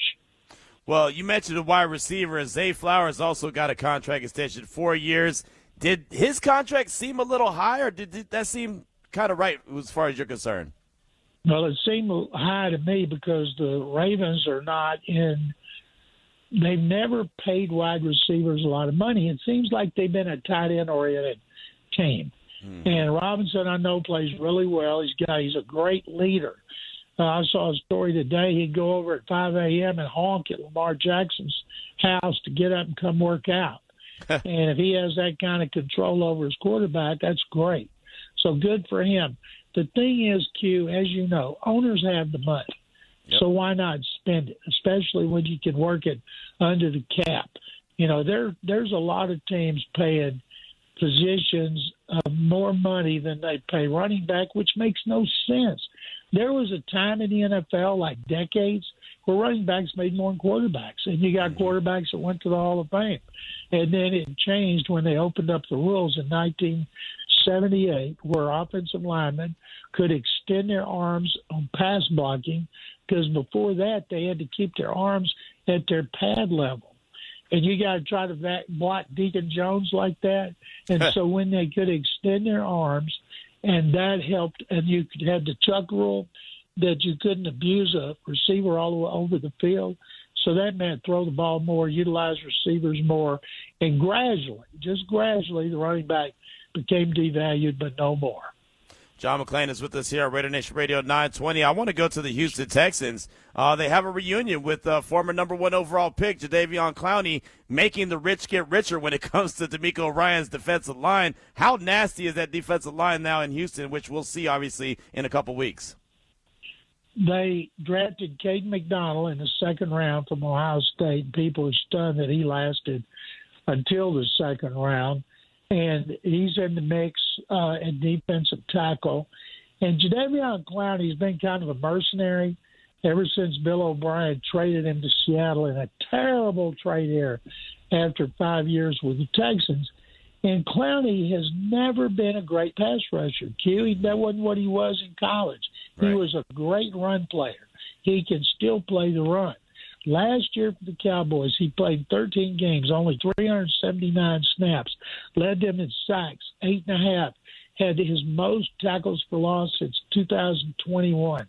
He was number 5 in the NFL in pressure rate. Guess who didn't re-sign him? Guess who didn't make an effort to re-sign him? The Cowboys, so they get him here to back up Will Anderson Jr. and Danielle Hunter, and the fans are crazy. And they also could do like they did sometime when he was with J.J. Watt, they could have Clowney playing inside as well. So you'd have Clowney and Anderson and Hunter. Used to sometimes they'd have Watt down and they'd have Clowney standing up or vice versa. And so there's a lot of options. He's turned 33. I told him today, you're going to have a whole lot more fun here playing for DeMeco Ryans than you had for Bill O'Brien. What did you think about Jalen Petrie becoming the first Guardian Cap signature athlete? Obviously, he wears that protective cap ever since that concussion he suffered last year. He did, and he's gotten a lot of attention. He's a really good player. Yeah. Covered slot receivers. And I believe it was in that Kansas City game where he just drilled a receiver, and it got played over and over and over, and all of a sudden the company reached out to him. He's a great guy. Of course, he's a great guy because he played at Baylor. But he also plays the run. The only question about Jalen Petrie, he's around the line of scrimmage constantly, and he weighs 200 pounds. But the kid can play for a secondary that's the best in the NFL on the best defense in the NFL.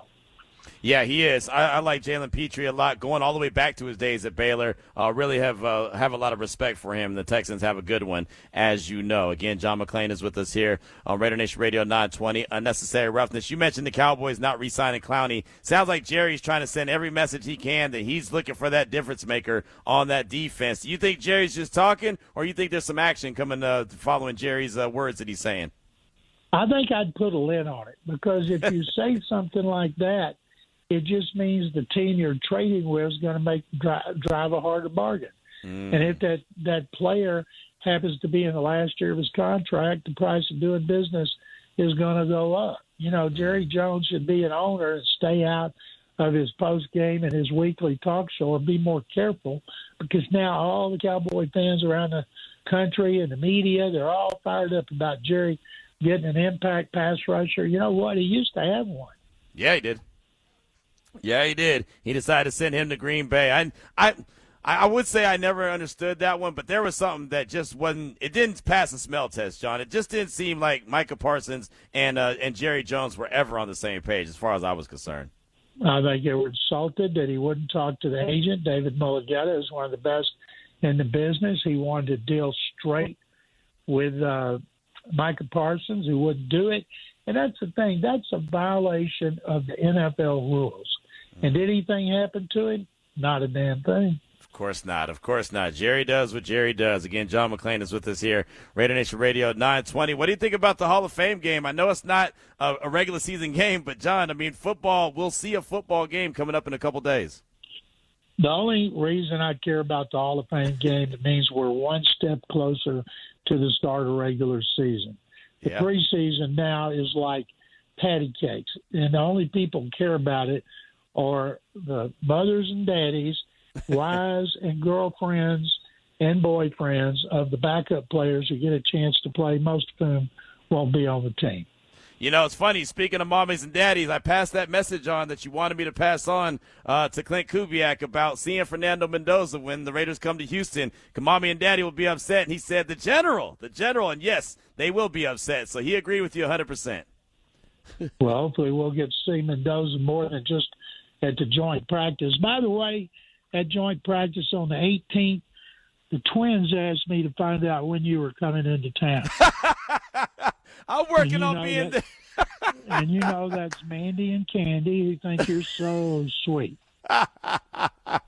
I'm working on being there Sunday night. That's the goal. I'm trying to get there Sunday night and then leave Friday night and head back to Vegas. So that's the plan right now. All right. Well, I'll let them know you're coming. Of course, we can't let Teresa know that, so we got to keep it quiet. We won't tell anybody else. We won't tell anybody listening on the radio. Just keep it between me and my man, John McClain, the general here on RaiderNation Radio 920. Well, is there any other – I mean, I saw that Darnell Wright, I saw he got paid, the right tackle, and obviously everybody's getting paid now these days as well. They're either holding out for their contract or they're getting paid. Building blocks in Chicago. Are you signing up for the Chicago hype that everyone believes this is going to be their turnaround year?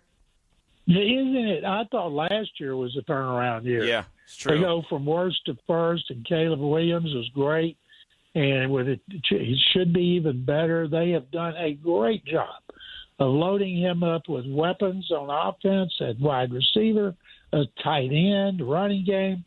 Ryan Pauls deserves a lot of credit, and people were ready to run him out of town as a general manager. But now if I had to pick a team to go from worst to first, I'd pick the Lions. I picked them to go to the Super Bowl last year, and they finished in last place. But that division, top to bottom, is the best in the NFL. But I don't see Chicago falling back. I think if one of the good teams were to fall back, it'd be more likely Green Bay than the Bears. Bears, I think, boy, Johnson's a great coach, and Williams is a great quarterback, and I can't wait to watch him play. I can't wait to watch everybody play. I'm really fired up about the Raiders as well. And college football is going to be fabulous. In the state of Texas, besides the Texans, Super Bowl contender, the Cowboys, I think, will win the NFC East. Longhorns are rated 4th. The Aggies are rated top 10. Texas Tech's rated top 5. University of Houston was 10-3 last year. We got some good football in college and the NFL in our state. And I can't remember another time when they were all good at the same time. It's been a long time. I can't tell you off the top of my head last time that happened, but you're right. There is a lot to get excited about when it comes to football in general, and I always love to watch college football to scout for the NFL. That's how I get down. Well, John, let me close out with this and ask you about the 49ers and all the injuries it seems like they have every year. It's hitting them early again this year, and yeah, just like I said, it seems like they always have all these injuries. What do you make of all this from 49ers? I think they need to do whatever they can to get rid of that place next to them that's obviously causing all those injuries, right? That's what everybody believes. It's causing injuries. And sometimes, if you believe it, whether it's true or not, it might as well be true. But starting with Kyle Shanahan, who everybody hopes is 100% to start the season, it has been a weird last 2 or 3 weeks with the Niners. It has. Mike Evans goes down. Ricky Pearsall goes down again. They bring back Deebo Samuel. They have their other Christian Kirk is down with the injury right now. It just seems like one after the other. And you're right, that electrical plant, I know everyone says that that's the root of it. I don't know if it is. But until it's proven that it's not, John, maybe there's something to it for all I know. So they always. You know, Q, that electrical plant was there when they won some Super Bowls, too. Yeah, but they weren't practicing there, though, at that time, right? They weren't practicing in Santa Clara then. They were in San Francisco. Well, they moved they moved into the Marie DeBartolo Center, which was the nicest in the league, and they still won Super Bowls. And I'm guessing that plant was next door. I don't know. I know I went there several times when they had joint practices with the Texans, and I'd like to say I felt kind of weird, but I didn't. I felt great. There you go. John McClain is always great with us here on RaiderNation Radio 920. What are you working on, John, that we should be on the lookout for? I'm working on a lot of stuff involving the Texans because people are really fired up about them. I put everything on Twitter. Got podcasts every week with Mattress Mac, and I'm blowing and going. And of course, we're working on our documentaries. We went to Texas Southern University last week, and we had about 150 athletes there, and they started clapping for us before the credits rolled, and it was very, very rewarding because their head coach, Chris Dishman, is one of my all-time favorite Oilers, and we're headed to the Bush Library College Station. We have a lot of people reaching out for us to come show it and screen it at their museum, church, school, and we're happy to try to accommodate everybody. Wasn't Chris Dishman on the Baylor coaching staff when Matt Rule was there? He was on the Baylor coaching staff, and Chris is a really good coach. Mm-hmm. There's 11 players off the Oiler teams, what we call the run and shoot era, who have been head coaches in the NFL or college or high school or assistant coaches, and almost all of them was off their defense. Nice. I like it. Well, really good stuff as always, John. You know we appreciate you. We'll talk to you next week, but we'll see you soon. Q, thank you very much. I look forward to it. Absolutely. John McClain right there, the general, with us here on RaiderNation Radio 920. Apparently he's got a message for the Twins. What are their names, Ari, Mandy, and Candy? You got it. There you go. So, hey, I'll go ahead and leave that in the general's hands. But John is the best always. We definitely appreciate him. 702-365-9200. We appreciate you as well and want to hear from you as we close out hour number 2. What are your expectations for the Raiders? What will it take for them to exceed those expectations is the real question. It's RaiderNation Radio 920. How much of a football guy he is. You can tell how much he just, at the end of the day, he want everything to be how much he pays attention to the details. He want everything to be up to the standard. He want everything to be up to the standard because you can tell the only thing he want to do is win. So, I mean, if I got a coach that only want to do is win and he pay attention to the details, then definitely be my coach. Now back to Unnecessary Roughness with your boy Q. Presented by Meineke, doing car care right. It was good to hear from Nakobe Dean today. You know, obviously we didn't see much of him during the other sessions, mandatory minicamp and OTAs, as he was ramping up, getting ready for training camp. But seeing him out there each and every day, running with his Georgia teammate and Quay Walker, there's something there. It really is. And you can hear the, again, leadership in his voice, the maturity in his voice. He's obviously coming from a winning program there at not only Georgia but with the Eagles. And he has that communication, that intercommunication already with Quay Walker. That's only going to help them even more when they're out there on the field doing what they have to do. But it was good to hear from him what he had to say. And, again, just more glowing reviews on Klint Kubiak and the kind of person that he is when it comes to football. Very businesslike, but also wants to win. So that was, like I said, it was really positive, and it's been good to see 17 out there. It is Unnecessary Roughness here on RaiderNation Radio 920. You'll hear my one-on-one conversation I had just a few minutes with Tonka Hemingway after practice today. You'll hear that coming up at the top of the hour, but we do want to hear from you at 702-365-9200. Speaking of Tonka Hemingway, Hot Sauce Raider said, Q, everyone's talking about Tonka making plays. Does that mean he's beating Linderbaum on a regular basis? My God, I hope that's not true. Go Raiders. And Hot Sauce, thanks for the text, and that's a really good question. No, he's actually lining up against the guards. So that if anything, he's beating the guards. And matter of fact, Levi Damien, another guy that I talked to quite a bit while I'm out there at practice from USA Today, he wrote, the Tonka camp for his consistent presence with the first team. The second-year defensive tackle had his first shot today at proving his worth one-on-one with the offensive lineman. Again, talking about Tonka Hemingway. And he dominated. Jackson Powers Johnson stood him up on the first drill, but the next time they faced off, Tonka drove JPJ back into the backfield. Then Tonka tossed Caleb Rogers out of the way to get into the backfield. And just for good measure, he would get the better of JPJ 2 more times as well. So, yeah, no, don't worry. Tyler Linderbaum is holding it down. But Tonka's consistently lining up over one of the guards, whether that's JPJ, Caleb Rogers, or others. But he's been making his presence felt, and he's been getting a lot of recognition from his teammates. And Kwity Paye, you'll actually hear from him at the top of the hour as well. Let it be known that Tonka is balling. So you'll hear from Kwity Paye about Tonka before you actually get to hear that one-on-one conversation, me and Tonka Hemingway. Let's see, what else did we get real quick on the text line?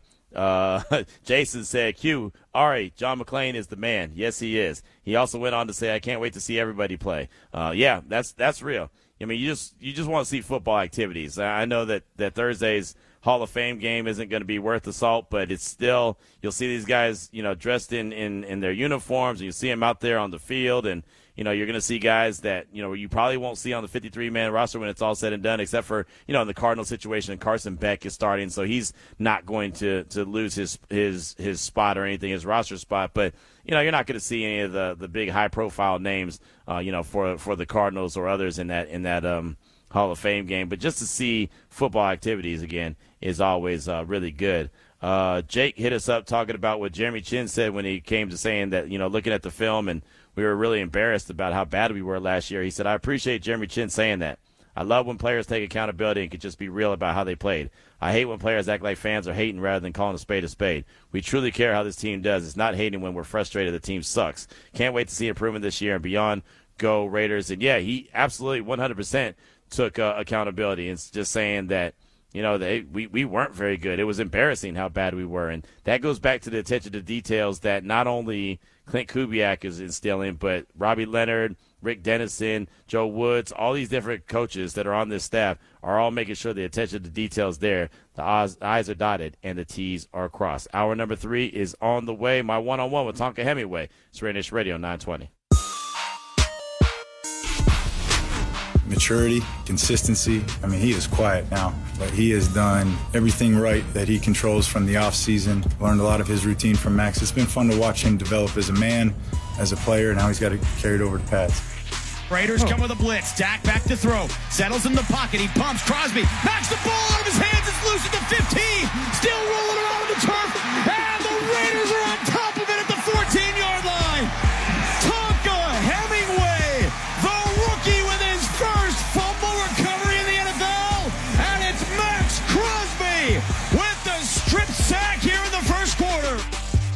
It's Unnecessary Roughness.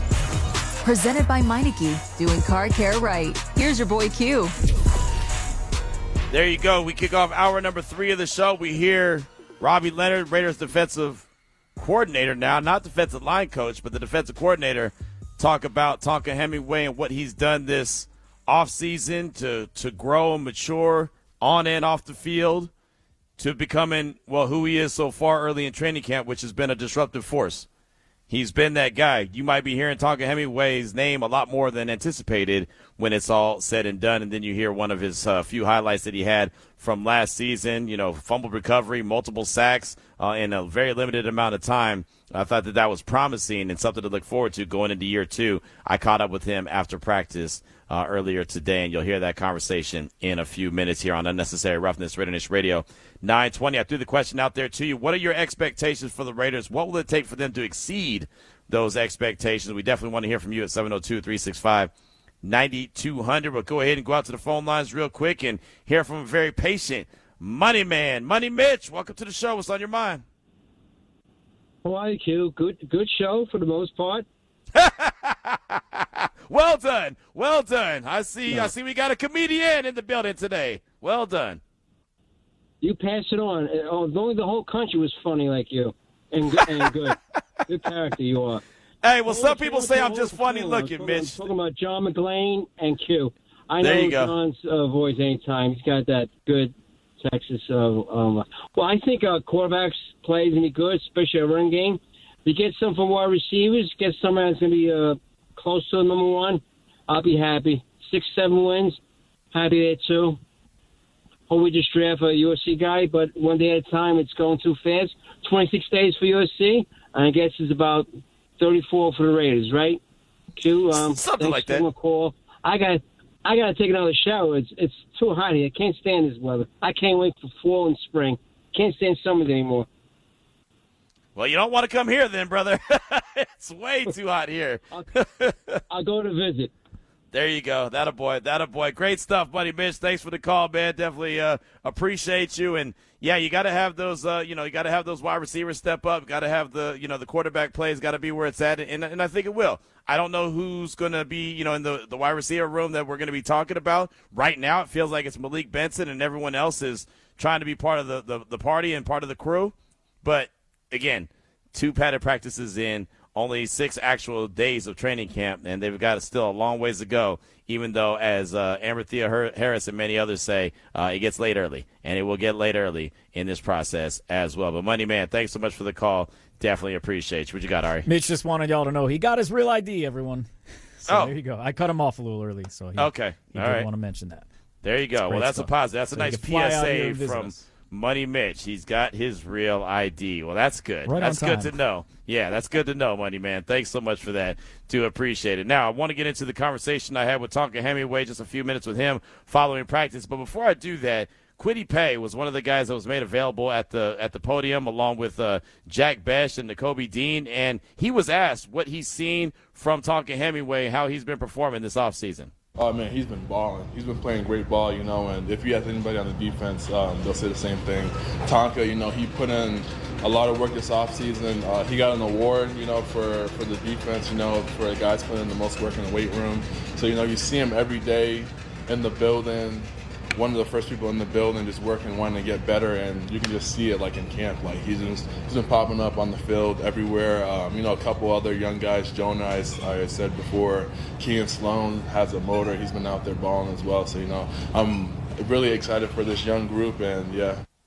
Now, I wish that we had heard from Kwity Paye before I actually talked to Tonka Hemingway, because I would have used a couple of those little nuggets that he dropped, like winning that award, in the conversation. But it is what it is. You kind of learn that afterwards because nobody announced that. Nobody mentioned that. That wasn't some kind of press release or whatever. That was just something from inside the walls. So I definitely would have mentioned that to him in our conversation. But Kwity Paye came to the podium after I already talked to Tonka Hemingway. But with that being said, here's my conversation post-practice with the second-year defensive lineman. Here with the Raiders' second-year guy, Tonka Hemingway. And Tonka, how have you felt so far? 2 padded practices so far. How have you felt? I felt good, getting out here with the guys. We all trying to get better at the little things, just trying to grow as a team. One of the things we've heard consistently is it's all we, get the I out of it. How have you seen that translate in the locker room? I've seen that a lot. Everybody just talking about, like, we all talking with each other, trying to get better with everything. Because, at the end of the day, the team's success is better than just your individual. How do you go with that team mentality, but then at the same time try to better yourself each and every day? Because, going with the team mentality, if you trying to help the team, you're going to try to be your best at the same time. So just if you really want to help the team, you're going to do whatever you needed to get done to be at your best to help the team. We saw you really flash towards the end of the season when you got an opportunity to get out there. How much are you foaming at the mouth to get back out there for another opportunity? Just a lot. Just like Coach said, I just want to help the team as much as possible, especially just trying to get better. And I feel like if I'm trying to get better 1% every day, I can help this team as best as possible. What is that chemistry like, being in the defensive line room? It's real good. Everybody's friendly. Even got me to open up a little bit, trying to talk to them a little bit more. Get out of my comfort zone. Let me find out you're gonna be a comedian or something. You're gonna be a holding court. No, I know you got it in there. What about Robbie Leonard? He was a D-line coordinator last year. Now he's the defensive coordinator. How have you seen him kind of evolve this defense and make it his own without obviously giving me the secret sauce? I don't need all that. I'll just probably say. Just helping the players, putting them in better positions, and just knowing what type of player he got out there at the time to put the best call possible. I know that it's early in the process, but I mean, how eager are you to get out there and hit someone that's not your own guys? I'm really eager. I'm really, practicing. You got to, stay up and everything. Right. But when you play other teams, you don't got to do that. It's been a couple days where the fans have been out here. There's not a ton of fans like there were last year, but you can hear them. You can feel them at times. What does it mean to have RaiderNation out here? It means a lot. The fans, they put blood, sweat, and tears in this organization, and I just want to give them all. One of the things that we learned, Clint Kubiak said that you guys need to ride for the brand and play with shock and effort. What does that mean to you? It means a lot. It just means just like growing up, my mom always tell me, play for that name on the back and then that name on the front. So, you always want to ride for the brand. You don't want to jeopardize that anything, and you want to give them my all for, the past players that played, leave a good representation out there. And the other thing is that we kept hearing that everyone's 100% bought in. And, of course, you have a new coaching staff. You're supposed to be bought in. But to see everyone's rowing in the same direction, everyone's swimming in the same direction, how much easier is that for you to go out there and handle your business? It's easier a lot because, I can count on that guy beside me to the left of me to give it 100% as well. Tonka Hemingway right there with me after practice, and big ups to the Raiders for making Tonka available. And, he's never going to be a guy that's going to say a whole lot, but as he said, the guys in the locker room, the guys in that defensive line room have helped him open up a little bit. And that's why I gave him a bad time. Like, hey, don't let me find out you're about to be a comedian, man. You're going to be out there and telling jokes and everything. That's not his style. But, I mean, you can see that he's starting to grow as well. And, the funny thing about that is I can go back and say the same thing about Trey Tucker 4 seasons ago. Trey Tucker was quiet.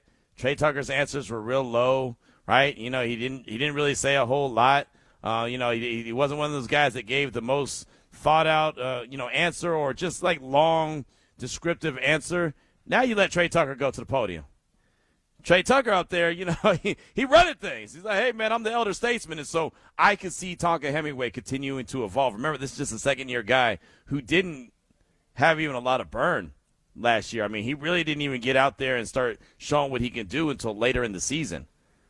So everything is still new to him, but you could tell that there's something there that not only he understands that he has, but the team understands he has as well, which is most important. And that's why he's, been going in and out of the lineup with Adam Butler. You see him running with the ones. You see him going up against JPJ, going up against Caleb Rogers, having a lot of success and believing in himself for all the work that he put in, the preparation that he put into it, leaning on Maxx a little bit, learning from.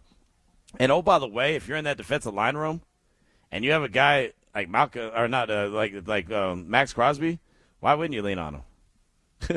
Why wouldn't you lean on him and say, hey, man, hey, big fella, come give me a couple tips, man. What do you think? What are you seeing out there? How do you do this? What helps you take that next step? And, if you don't use what you have there, then you're hurting yourself. right? That's to you. That's a blessing to have a guy like that in your room. And if you don't take advantage of that, like I said, you're just doing it wrong. So there was my conversation with Tonka Hemingway. I'm expected to talk with Darian Porter coming up on Thursday once the Raiders get back to the practice field. And you know me, DBs win games, so that should be a fun conversation. Maybe I'll do, Ari, me and Brandy have been doing the 100-yard walk every day after practice to talk about the day. Maybe me and Darian Porter, maybe we'll do a little DB drills or something. I'd be exhausted. I wouldn't even be able to talk. I'd be trying to figure out what I'm trying to do just to try to stay upright. Darian Porter would be laughing at me. No, we'll have fun with that conversation. I actually had some really good conversation with DP last year, his rookie year.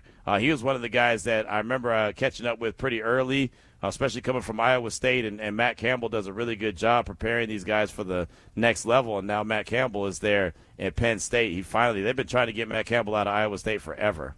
They've been trying to get him away from that university forever. They even tried to get him to go to the National Football League, and finally that Penn State job opened up, and Matt Campbell took that job. That's a really good hire for that for Penn State. So I was really surprised that Matt Campbell ever left, because I thought he was going to be there forever. But I look forward to the conversation coming up on Thursday with Darian Porter, the second-year corner, following practice, just like I did with Tonka Hemingway today and Caleb Rogers on yesterday.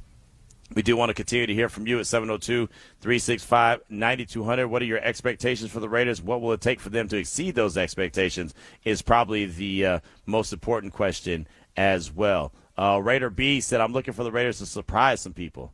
Everyone knows it's a tough division. It's a tough league. But I'm looking to see some surprise wins. If the Raiders lose game one, I want the fans and opponents to walk away. Or if the Raiders lose a game, I want the fans and the opponents to walk away like, damn, we won, but that's a tough team. No more blowouts. No more getting blown up in the backfield. No more unnecessary turnovers. I'm looking for the opponents to walk away from every game thinking that this team is no joke. Yeah, that's a really good text, Raider B. That kind of goes back to what I said initially when it comes to going out there and being competitive, especially against some of these teams that you look at and say, oh, man, this is a team that's supposed to go far. They're supposed to make a deep playoff run.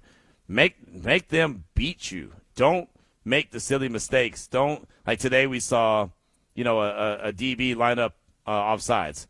And it happened right in front of me. And I remember before the ball was snapped, I looked over at Sam Gordon. I said, he's offsides. He's offsides. And as soon as the ball was snapped, the flag comes out.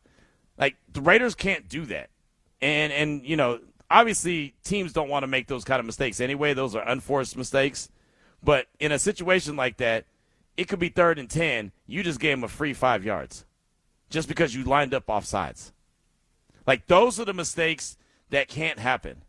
Some teams are able to overcome those. Defensively, it's always a little bit harder than it is offensively. But how many times have we seen, the Raiders line up and then have a false start? And all of a sudden 3rd and 1 or 3rd and 2 turns into 3rd and 7. Right? They're not there where they're able to just make those kind of mistakes and say, oh, no problem. So that, when I'm standing on the sideline and I'm telling you that, hey, man, this dude's he's offsides. He's not on, he's not where he's supposed to be. He's past the line of scrimmage. It's a mental mistake. Now, that was a young DB that that did that, but he didn't check with the official who was standing right there, obviously. It's just and I understand what's going on. It's, training camp, you're excited, you know what the play is. You might be a little bit eager. Maybe this is a play that you're blitzing the quarterback. Who knows? Who knows what the play call was? But you can't execute that play call if you can't line up correctly. So, like, mistakes like that, the Raiders can't shoot themselves in the foot. That's going back to Raider B's text. Like, don't beat yourself, right? If a team's going to beat you, then damn it, let them beat you, right? And make them beat you. Not let them, but make them beat you. Make them put their best foot forward. If Josh Allen and the Bills are going to beat you, make Josh Allen be Superman like he's got to be Superman every week. Don't let him be that guy that's rested in the fourth quarter. Man.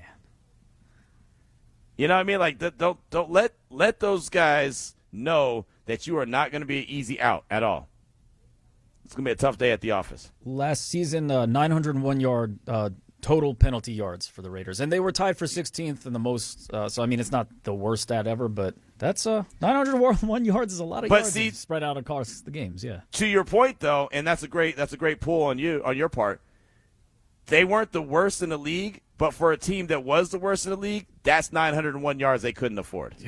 Well said, yeah. You know what I mean? Like a team that's a well-oiled machine, that's bad. But you can overcome it. A team that is just trying to find their way, there's no way that that's going to work. So even though you're not the worst when it comes to penalize, those penalties hurt you. I mean, how many times do we see it? How many times do we see the team make a mistake that wasn't necessary? Look, I can live with effort penalties, right? You're trying to make a play. Maybe a DB grabs a guy, trying to make a play. They call pass interference. Okay, I can live with that. I can live with the unnecessary roughness because the guy's just, it was a bang-bang play. It was really close. All right, I can live with those. Holding happens on every play, so sometimes you live with that. But false starts never should happen. Lining up off sides never should happen, right? Stuff like that. Lincoln says it all the time. Q, the offensive line knows the snap count. Everyone in the huddle knows the snap count. Why is there false starts? Those kind of things, those kind of mistakes are the ones that you just can't have because you're in 3rd and short, 3rd and 3, 3rd and 2, 3rd and 4. An offensive coordinator or play caller loves this down. Everything is possible. All of a sudden, a false start, now it's 3rd and 9, 3rd and long. Okay. Now what are they going to do? Well, they have to throw the ball. They're not going to run to pick up 10 yards. So now all of a sudden you become predictable and one-dimensional. That's when those penalties just kill this team. And that happens more times than not. Again, effort penalties, fine. I'll live with them. Especially the Raiders, they're going to get effort penalties anyway. Just they're wearing the silver and black, right? The officials already think that there's going to be a penalty on them, right? I mean, how many times do you hold your breath when you see a deep ball thrown? Because you already know, like, oh, man, even if it's an incomplete pass or the ball falls to the ground and you're looking around, where's the yellow? Where's the yellow? Is there a yellow? Oh, there's no. Okay, cool. Because it feels like more times than not a penalty is going to get called. They got to be able to play clean, sound football, so they're not just automatically assumed like, oh, it's a PBU, must be a penalty. All right, you don't want those. But those, oh my gosh, those are so frustrating. Those damn procedure penalties, those false starts, offsides, delay a game. How many times have we seen delay games coming out of timeouts? I want to say, I'm not 100% sure. I want to say there was a delay of game. I want to say that there was a delay of game coming out of halftime last year. No, seriously. I know. You just looked at me like, what the hell? I've never heard of something like that. I'm sure you're telling the truth, but yeah, that's my response. I want to say that happened last year. There was a delay of game coming out of halftime. Maybe it was the first play after I don't know, but it was early in the third quarter. I want to say it happened like immediately coming out of halftime. I've got some info. It's Raiders Broncos. I don't know the year yet, but end game and halftime penalty trouble. Never mind. Sorry, this is what always happens when I look this stuff up. Yeah, exactly. Dun, dun, dun. I got the penalty. Where's there. my man Eric? Start just now. Where's my man Eric? Eric, Ari just hit a whammy. Matter of fact, Ari just hit a double whammy. Wasn't that Eric? Here's me. There you go. I'll take it. There you go. Ring the bell. Ring the bell. That's funny. Yeah, Eric, he just got hit with the double whammy, and that's a negative. That one, yeah. Eric learned us, man. We ain't ever going to make that mistake. Or I ain't ever going to make that mistake. Eric got on my helmet quick, man. Q, I don't know if you know. Whammies are not a good thing. Thank you, Eric. Good guy. No room for humor. No room for error. No room for lining up all sides. That's what Eric said. What you got? You keep having this look on your face like you just discovered. Well, like you feel like you seem like you just discovered light, like you're Benjamin Franklin or something. Like you just discovered electricity. Because it's like I'm 50. So it says there was no halftime delay, but a viral late game delay of game penalty and meaningless field goal in December 2025. Oh, I remember that one. Game sparked I remember that one. Okay. I remember that one. That was what they say, that was a point spread game or something like that. They expired. Someone made a big deal about that because of which covered the 7.5 point spread. Yes, and caused a massive uproar. Yes, I remember that one. That was a big deal. But I swear that there was a penalty coming out of halftime, a delay of game. It was something bizarre, but I could be wrong too. So it kind of is what it is. Well. Sticking with the Broncos real quick, I'll just mention that they are they led the league with 67.6 penalty yards per game. And which proves your point, and they were 5th with 129 total penalties, which proves your point, like, didn't matter. They almost made it to the Super Bowl. So right, exactly. You can get your other stuff situated. And the Raiders have been, that 2016 team that I believe would have made a deep run if DC doesn't get injured on Christmas Eve. That team, you go back and look at all the penalty yards they had. I mean, that was the game. That was the season where they had that game against the Tampa Bay Buccaneers that was in overtime. And they won it on the card of Seth Roberts' touchdown pass that I thought was going to end in a tie because nobody could score. I want to say they had like 22 penalties. They broke a record for penalty yards. And there's been teams. Hell, the Raiders have done it. They've gone on to win the Super Bowl when they're when they're leading everything when it comes to penalty yards. But that was a good team. That was a really good team. And when the team is struggling and trying to find their way, like Ryan Hogue used to say in the press box all the time during games, and Jesse Merrick would be sitting right there and we'd be talking about it. Even when they picked up first downs last year, it was difficult. Nothing looked easy. Yeah. Right? 10 yards was difficult. Like there'd be some times where it'd go 3, 4, 5 plays, and then that'd be the 10 yards. And Ryan's like, do you understand they just picked up a first down and it took 5 or 6 different plays?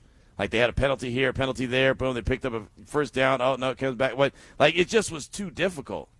So, again, like Kansas City when they were really good and Mahomes would stretch the field all the time when he early on in his career, it didn't matter if it was 1st and 20. They would just throw the ball over the top and it'd be a first down. They would be able to overcome it. But when your offense struggles as much as the Raiders' offense struggled, they're not afforded the ability to make up for a false start. And pass protection. Yeah, exactly like that. And it's not going to work. So you take the 910 yards that you gave me when it came to penalty yards for the Raiders last year, and then you add the 64 sacks that Geno Smith took last year, and think about how much a loss of yardage that is.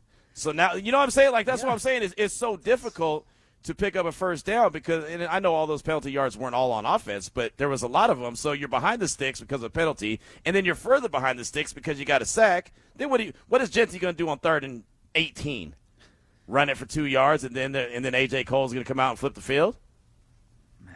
That's the reality of it. So that's why you've got to play disciplined, smart, fundamental football to give yourself a chance. And, again, I don't encourage penalties, but if you're a well-oiled machine, okay, I get it. But if you're still trying to find yourself, you're trying to figure yourself out, you ain't got no room for mistakes. You just don't. That's not like that. A winning formula for a nice three-win season. Oh, and then on top of that, I mean, not to pile on, but Geno got sacked 64 times and he threw 19 picks. So I mean, you're looking at penalty yards, you're looking at sacks, you're looking at interceptions. How many times was Genty hit in the backfield and had to make something out of nothing? Again, you said it right. That's the recipe for a 3-win season. That's how you dial up. That's the secret sauce. You get into the lab and you want to create a 3-win season, go on and do it. There's your ingredients right there. Don't take much, yeah.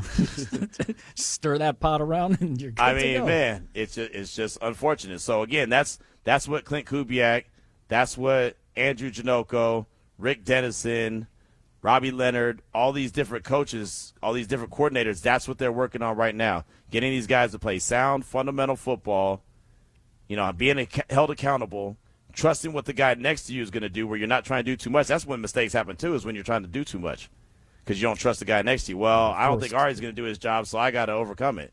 Nah, Ari's got to be Ari. Q's got to be Q. So that's the key right there. I mean, that's an easy rabbit hole to go down and kind of discover, oh, this is what happened. You want to know what happened? That happened. We just described it right there. We also got winning on the way. That's happening as well. What do you got, Ari? I got another 4-pack of tickets to see the Aviators versus the Sacramento River Cats August 15th at the Las Vegas Ballpark. Tickets available at Ticketmaster.com or give me a call, 702-365-9200. Caller 9 must be a Nevada resident. Gets a 4-pack of tickets. There you go. Going to send you out to the ballpark. Ari's got your tickets, and we're going to be doing football right, and we'll hear from you. We'll do it all next here on RaiderNation Radio 920. there is a world where he gets traded. If somebody just goes over the top and like gives him the price what the Ravens did. Now that's a little more difficult to do because if you remember, that Ravens pick was 14th overall. Logically, it's probably going to be a good team if there's a good team to come in to get him. And so the scenario I've had in my head for a while is if the Raiders struggle early and Maxx is shot out of a cannon the first 2 months of the season, that's sort of where I think you start to get some of the interest picking up. Right now, we're doing football right on Unnecessary Roughness. Brought to you by Meineke, doing car care right. That was Albert Breer, Monday Morning Quarterback, SI.com. He was at Raiders practice on Sunday. Was it Sunday or was it Monday? I want to say it was Sunday. Yeah, it was Sunday. As a matter of fact, it was because he was there when Maxx Crosby was talking to Omar Ruiz and David Carr from the NFL Network. And you hear him there on the Rich Eisen show. And look, I bring that up, and there's others out there as well, just so you know that the conversation is not going to go away anytime soon. Not that I'm signing up for, Maxx is not going to be around. I believe that he is locked in. He's 10 toes down. Matter of fact, he says so in what you're going to hear in a hot second. But the conversation is not going to stop, right? Jerry Jones has been on record as saying that he's trying to go get an impactful edge rusher, so all folks believe is, Maxx this, Maxx that. I know Greeny was on Get Up talking about Maxx and what they need to do with him at this stage of his career, and he waxed poetically about going to a contender. And, it's just that's just not going anywhere anytime soon. But what I found refreshing, and the reason why we bring it up here on Unnecessary Roughness on RaiderNation Radio 920, is because of what Maxx said when he sat down with Omar Ruiz and when he sat down with David Carr from the NFL Network, just like they sat down with Clint Kubiak, and you heard that on yesterday's show as we were doing football right. Here's that conversation between Omar, David, and Maxx Crosby from Sunday's practice. They have to install the offense, they have to get the plays right, and then they have to check, where's Maxx? Maxx, last one from me. I remember a few years ago when Tom Brady first started coming out to practices, you told me that one of the best pieces of advice was to develop more leaders around you. Yeah. And hearing Fernando talk here into training camp, he's saying that you've pulled him aside, you've passed wisdom on leadership to him. Why has that been important to you to get in the year of the number 1 overall pick? Well, yeah, I mean, he's the number 1 overall pick. He's going to be, at some point, he's going to be out there playing. And it's just the reality of this league, It's a quarterback-driven league. Yeah. I'm a defensive guy, and I hate to say that. I kill quarterbacks for a living. That's right. I know what it is. I'm comfortably close to you right now, but I know you. We get along. Derek knows that really well. We had a lot of tough days together. But ultimately, you know what I mean? Like in this league, you need a great quarterback to win and compete. And Fernando's going to be that guy at some point, and I want to see him succeed. I want this organization to succeed. I'm a Raider to the core, and I want to win more than anything. So it's going to take all of us, not just myself. It's everyone. It's all 3 levels, you know what I mean? And you talk back to the Patriot days back then, they had Teddy Bruschi at linebacker. They had Rodney Harrison at safety. They had Richard Seymour up front. They had vets and dudes everywhere that led. So I don't want to just be the only guy talking all the time. It can't just be me. It's not basketball where Kobe grabbed the dudes and be like, no, this is what we're doing. Yeah. There's 15 dudes on the team. You got 90 guys on the roster right now and 40 coaches, or I don't know if we have so many damn coaches. Right. You know how it is. So, I need my point is intentionality, and that's like a big word for me this offseason. I've been intentional with all the things I'm doing, and I want to be intentional with everything. So that includes leadership. Fernando's a great kid. He's got all the talent in the world, and I want him to have all the success in the world and help lead that offensive side and not wait to be a leader. You got to come in. Rich Bisaccia told me that as a rookie. I was out there. I'm a young dude, 4th-round pick with no expectations, but I was the most productive guy. And he's like, he pulled me in his office some days, don't wait to lead. He's like, if you want to win, don't wait to lead. If you want to sit around and let these other guys that shouldn't be in a position to lead, good luck. And I was like, all right, I took that to heart, and I've been doing that since. So, yeah, it's we got to have leaders all across the board.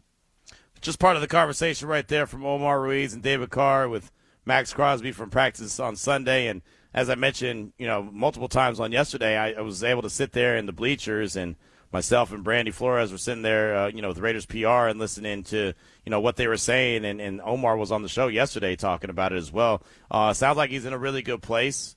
Maxx is, as you heard him say, not me saying, his words, not mine, that he's a Raider to the core, and he wants to win with this organization. He wants to win so badly, right? And so it's going to take a lot of these guys. And the Raiders, John Spytek and company went out and did their job to bring in as many players as possible that can help him So he's not the only one out there trying to cause this team to win and be the reason why this team wins. But Quay Walker could do a lot of the heavy lifting. N'Kobe Dean could do a lot of the heavy lifting. Tonka Hemingway could do a lot of the heavy lifting. Eric Stokes, right? All these guys that have been brought in. Obviously the offense as well. But it's going to take more. It always takes more than just one guy. And I think the basketball analogy that he used was perfect. In basketball, you can get the number 1 overall pick like the Raiders had, and you can go out and get LeBron. Or you can go out and get Zion. Or you can go out and get Wemby. And immediately your organization is different. You all of a sudden go on from being in the outhouse to the penthouse with one acquisition. That doesn't work in football. Yes, the quarterback's the most important position, but if your defense ain't worth the salt, if your offensive line ain't worth the salt, if you don't have any weapons, guess what? That quarterback is about as good as me, and I ain't worth the salt. Right? I mean, it's just reality of it. If you don't have anybody to complement that quarterback, including the play caller, including the coaching staff, what do you actually have? I watched LeBron James drag a bunch of plumbers and milkmen to the finals. Now, they got swept by San Antonio, but does anyone remember who was on his roster then? Like Eric Snow. And that's not a disrespect to Eric Snow, but I think it wasn't even Eric Snow. It was, Boobie Gibson and guys like that. Like, they weren't household names. They were guys that could play, but they weren't some amazing team. But that's how it is in hoops. You could do that. Like he said, Kobe can grab everyone and say, all right, man, this is how we're going to operate. By the way, give me the rock, and we're going to make this happen. And you give yourself a chance. NFL's not like that. You can't do it. So that's why, it's so important that these guys all come together, and they all have that we mentality and not that I mentality. Because if they're all about themselves and just the individual accolades on what they're trying to do, it's just not going to work. So, again, I don't know what the end result's going to be for this year. I don't know what the end result's going to be for next year. I don't know what the end result's going to be for 3 or 4 years from down the road. But if they execute the plan the way that they're executing the plan right now, they should continue to grow, and they should continue to get better. And I would think sooner rather than later, you'll see a product that you're very proud of. And you can say, hey, man, I'm going out to Raiders training camp. I'll see how they're putting this bad boy together this year, and be excited. And I can tell you there's a lot of excitement right now. I can't tell you how many people I talked to today that were pretty fired up and pumped up about what's going on. And we haven't even seen the product look good yet. And I don't mean what they're practicing. I mean during the regular season. We haven't seen the product because they haven't got to the regular season yet. Well, let them have a good season, a season, like I said, that you're proud of. How hyped do you think you're going to get for the following season and the season after that when oh, man, the proof is in the pudding. They're definitely trending in the right direction. How hype are they going to get, I would say. Right, that too. Because then the proof is there. They'll already see, like, yeah, hey, what Coach is talking about is coming to fruition. Okay, I see what, because sometimes you need that. Sometimes you need to see the proof of concept. Yeah, I get what he's saying, but we haven't seen that end result yet. We haven't seen the win yet. So what do they say? My boss, Natalie, says it all the time. Sometimes, you just need a win. Sometimes everyone just needs a win. And then you understand, like, okay, cool. Well, the Raiders need a win. They need to see the ball go through the hoop. They need to see some success. They need to see that the way that they're approaching things is the correct way, and that, yes, there is a light at the end of the tunnel.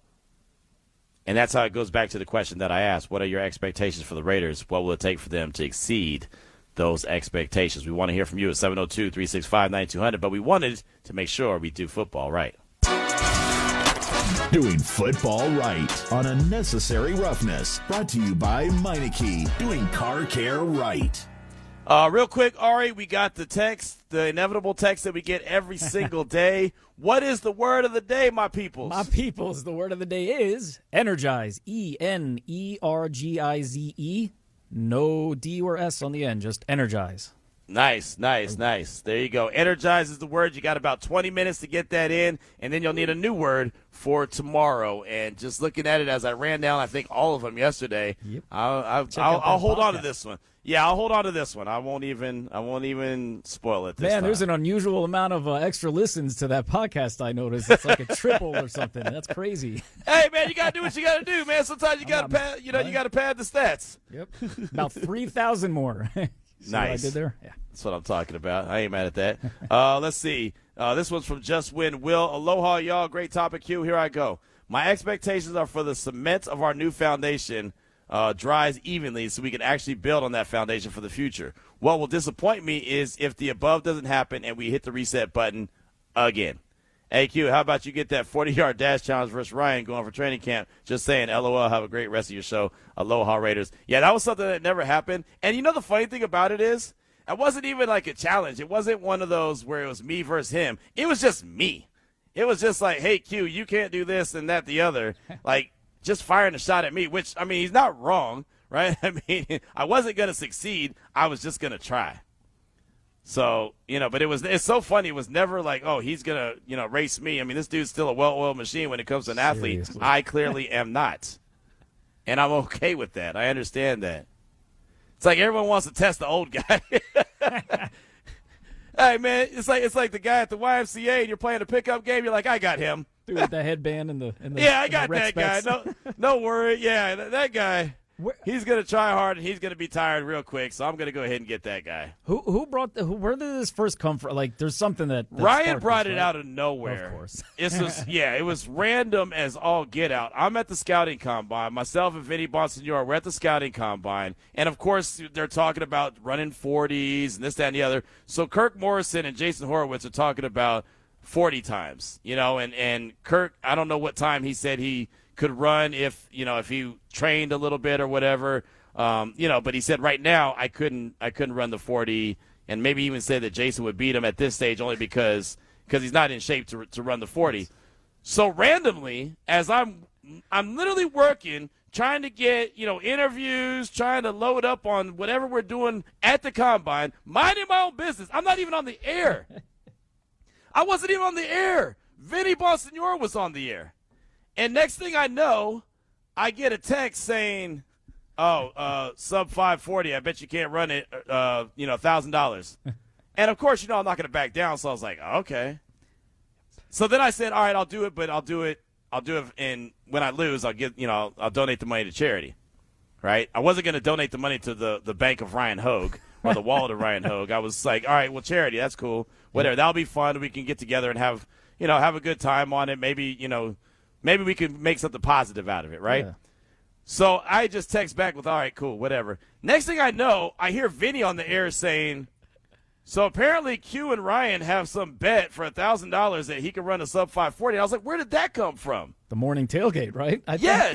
Yes, but Ryan chimed in with them immediately, like called them on the hotline and was like, oh, Q's going to do this and that and the other. And I was like, wait a minute, I'm minding my damn business. How did this happen? So then all day at the scouting combine, we talked about it. And, I mean, I think my Achilles hurts just thinking about trying to run a 40. But I was like, yeah, I'm not even – what am I doing? I actually remember because for whatever reason I was off or out of town or something. Or I wasn't on the show that day, and I remember it still being, like, very – like, oh, wow, it was spreading like wildfire, like hearing all about it. And, yeah.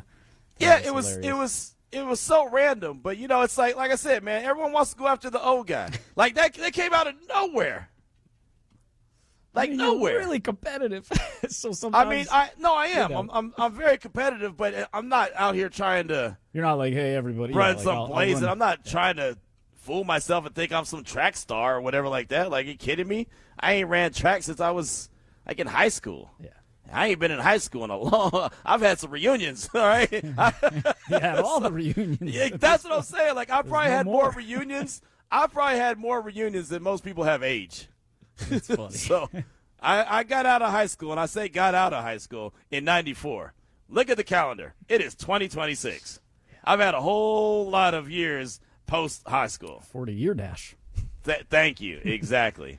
Yeah. Now, if you went up to this is a lot of clarity. But it was so random that that was all of a sudden the challenge. Like, wait, what? Yeah, I can appreciate that more than you. Like, yeah, I just went right up to Ryan Hogan and was like, you know what? No. I'm going to beat you in a I literally was minding my own business. Yeah. I was working. Right. I was just walking around the damn, convention center in Indy trying to get interviews. I'm not going to make any excuses up, but as you're a producer, I don't think this is the right time. I think we got to hold this off maybe till the off season, but we should revisit this. Why? Because it's for I just like that part. The charity the charity part was you'll have some cool. time to get ready to prepare your. Yeah, but when am I going to prepare myself? That's what I thought as well. That I'm going to prepare myself, and in the off season is the best time when you have a little slow time. But did we really have slow time? Yeah, that's true. Well, you got Darian. The only time I had slow time was when I went on vacation. You think I'm training while I'm on vacation? Hell no. I would if you did. Look, I'm in the profession I'm in right now for a reason, right? If I was supposed to be some well-oiled machine that is an athlete, like, tuned up like some fine, machine, guess what? I wouldn't be sitting here. I'd be doing well. Actually, as my dad always tells me, even if you had a career doing something, it would be over now, which is true. Because I don't see anyone. I mean, look, there's guys that are playing at a high level at post 40, but I'm down there 50. So you let me know the athlete that's still doing it at a high level at 50. It is not too many, and it sure ain't this guy right here. So my career would have been over before it got started. Oh wait, it was over before it got started. So and then the only thing, then I started firing shots back at Ryan because I was like, well, look, he's taking obviously shots at me, trying to be the funny guy, which is fine, but to this day, and still to this day, we both have the same amount of touchdowns caught in the NFL. So as many shots as you can fire at me, I can fire them back too. Look, I do this for a living, right? If you can't beat them physically, you got to get them mentally. We went to the Marlon Wayans show, and the comedian was talking trash, and someone said something. He's like, hey, man, I do this. I do this. I talk. Y'all, you don't want to go there with me. I'll win that one. I promise you that. Same here in the studio. That's why I was like, I don't want to get involved. Yeah. That is awesome. But yeah, I say it. I close out with this. I say it all the time. It be your own people.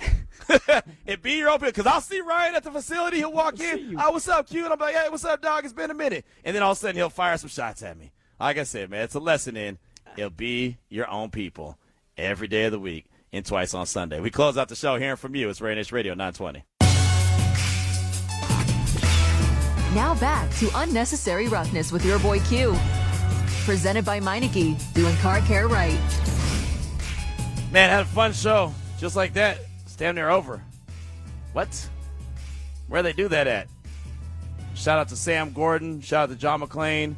Shout out to Tonka Hemingway, all guests on the show today. And, of course, Raider Nation, shout out to you, all the great calls, all the great texts, really good texts. We do appreciate that. Always appreciate you being a part of the show. Right? I mean, we'll make the show. We'll have fun with it, but you always add your element and your twist to it. And believe me, we appreciate that in a major, major way. It is Unnecessary Roughness here on RaiderNation Radio 920. OG Tone from the Stack, the 5 and Dime, said, Q, I love everything I hear, the direction of the team and developments of players, but what's going on with Kuntz? That's OG Tone from the Stack. Kuntz hasn't made a big name for himself. I mean, he hasn't, really popped out of the, shot out of the cannon and been that guy as of yet. Doesn't mean he won't be. Again, I keep cautioning, it's so early in the process. Some guys are having early success. Some guys will have a little bit later success. Some guys will have game success and not, necessarily practice. So, it's all part of this process that they're putting this team together and the way that they're putting it together, and every day try to stack another good day and try to build off what you did the day before and get better. So, Kuntz, he looks like he's healthy. He's definitely out there participating each and every day. We see him. He's just he's got to take that next step. I think that defensive line room is going to be very competitive when it comes to how they break down that 53-man roster and how they break down that practice squad. I know he got a one-year deal, pretty nice money deal, but I think he's going to have to definitely earn that spot and show that he could be that guy and he can be a big piece of that rotation that is that defensive line across from Maxx Crosby, right? A spot where Kwity Paye is at. a spot where, Keyron Crawford could be at. The Keyron Crawford could be opposite of Maxx. He can, be in there instead of Maxx. There's a lot of different pieces that could be in play. But, Malcolm Koonce is definitely going to have to show what he can do, and it might just come down to during the games and him making an impact. We've seen it, and we saw it in 2023 in a big way in the second half of the season. We didn't see anything in 2024 due to injury, and we saw it at the tail end of 2025. Can he get out of the gates playing really well? That's going to be a huge question. That's something that he's going to have to work towards to do and hold on to. Because, again, I do believe that this team headed in a certain direction is going to head in the direction with the players that can help get them there sooner rather than later.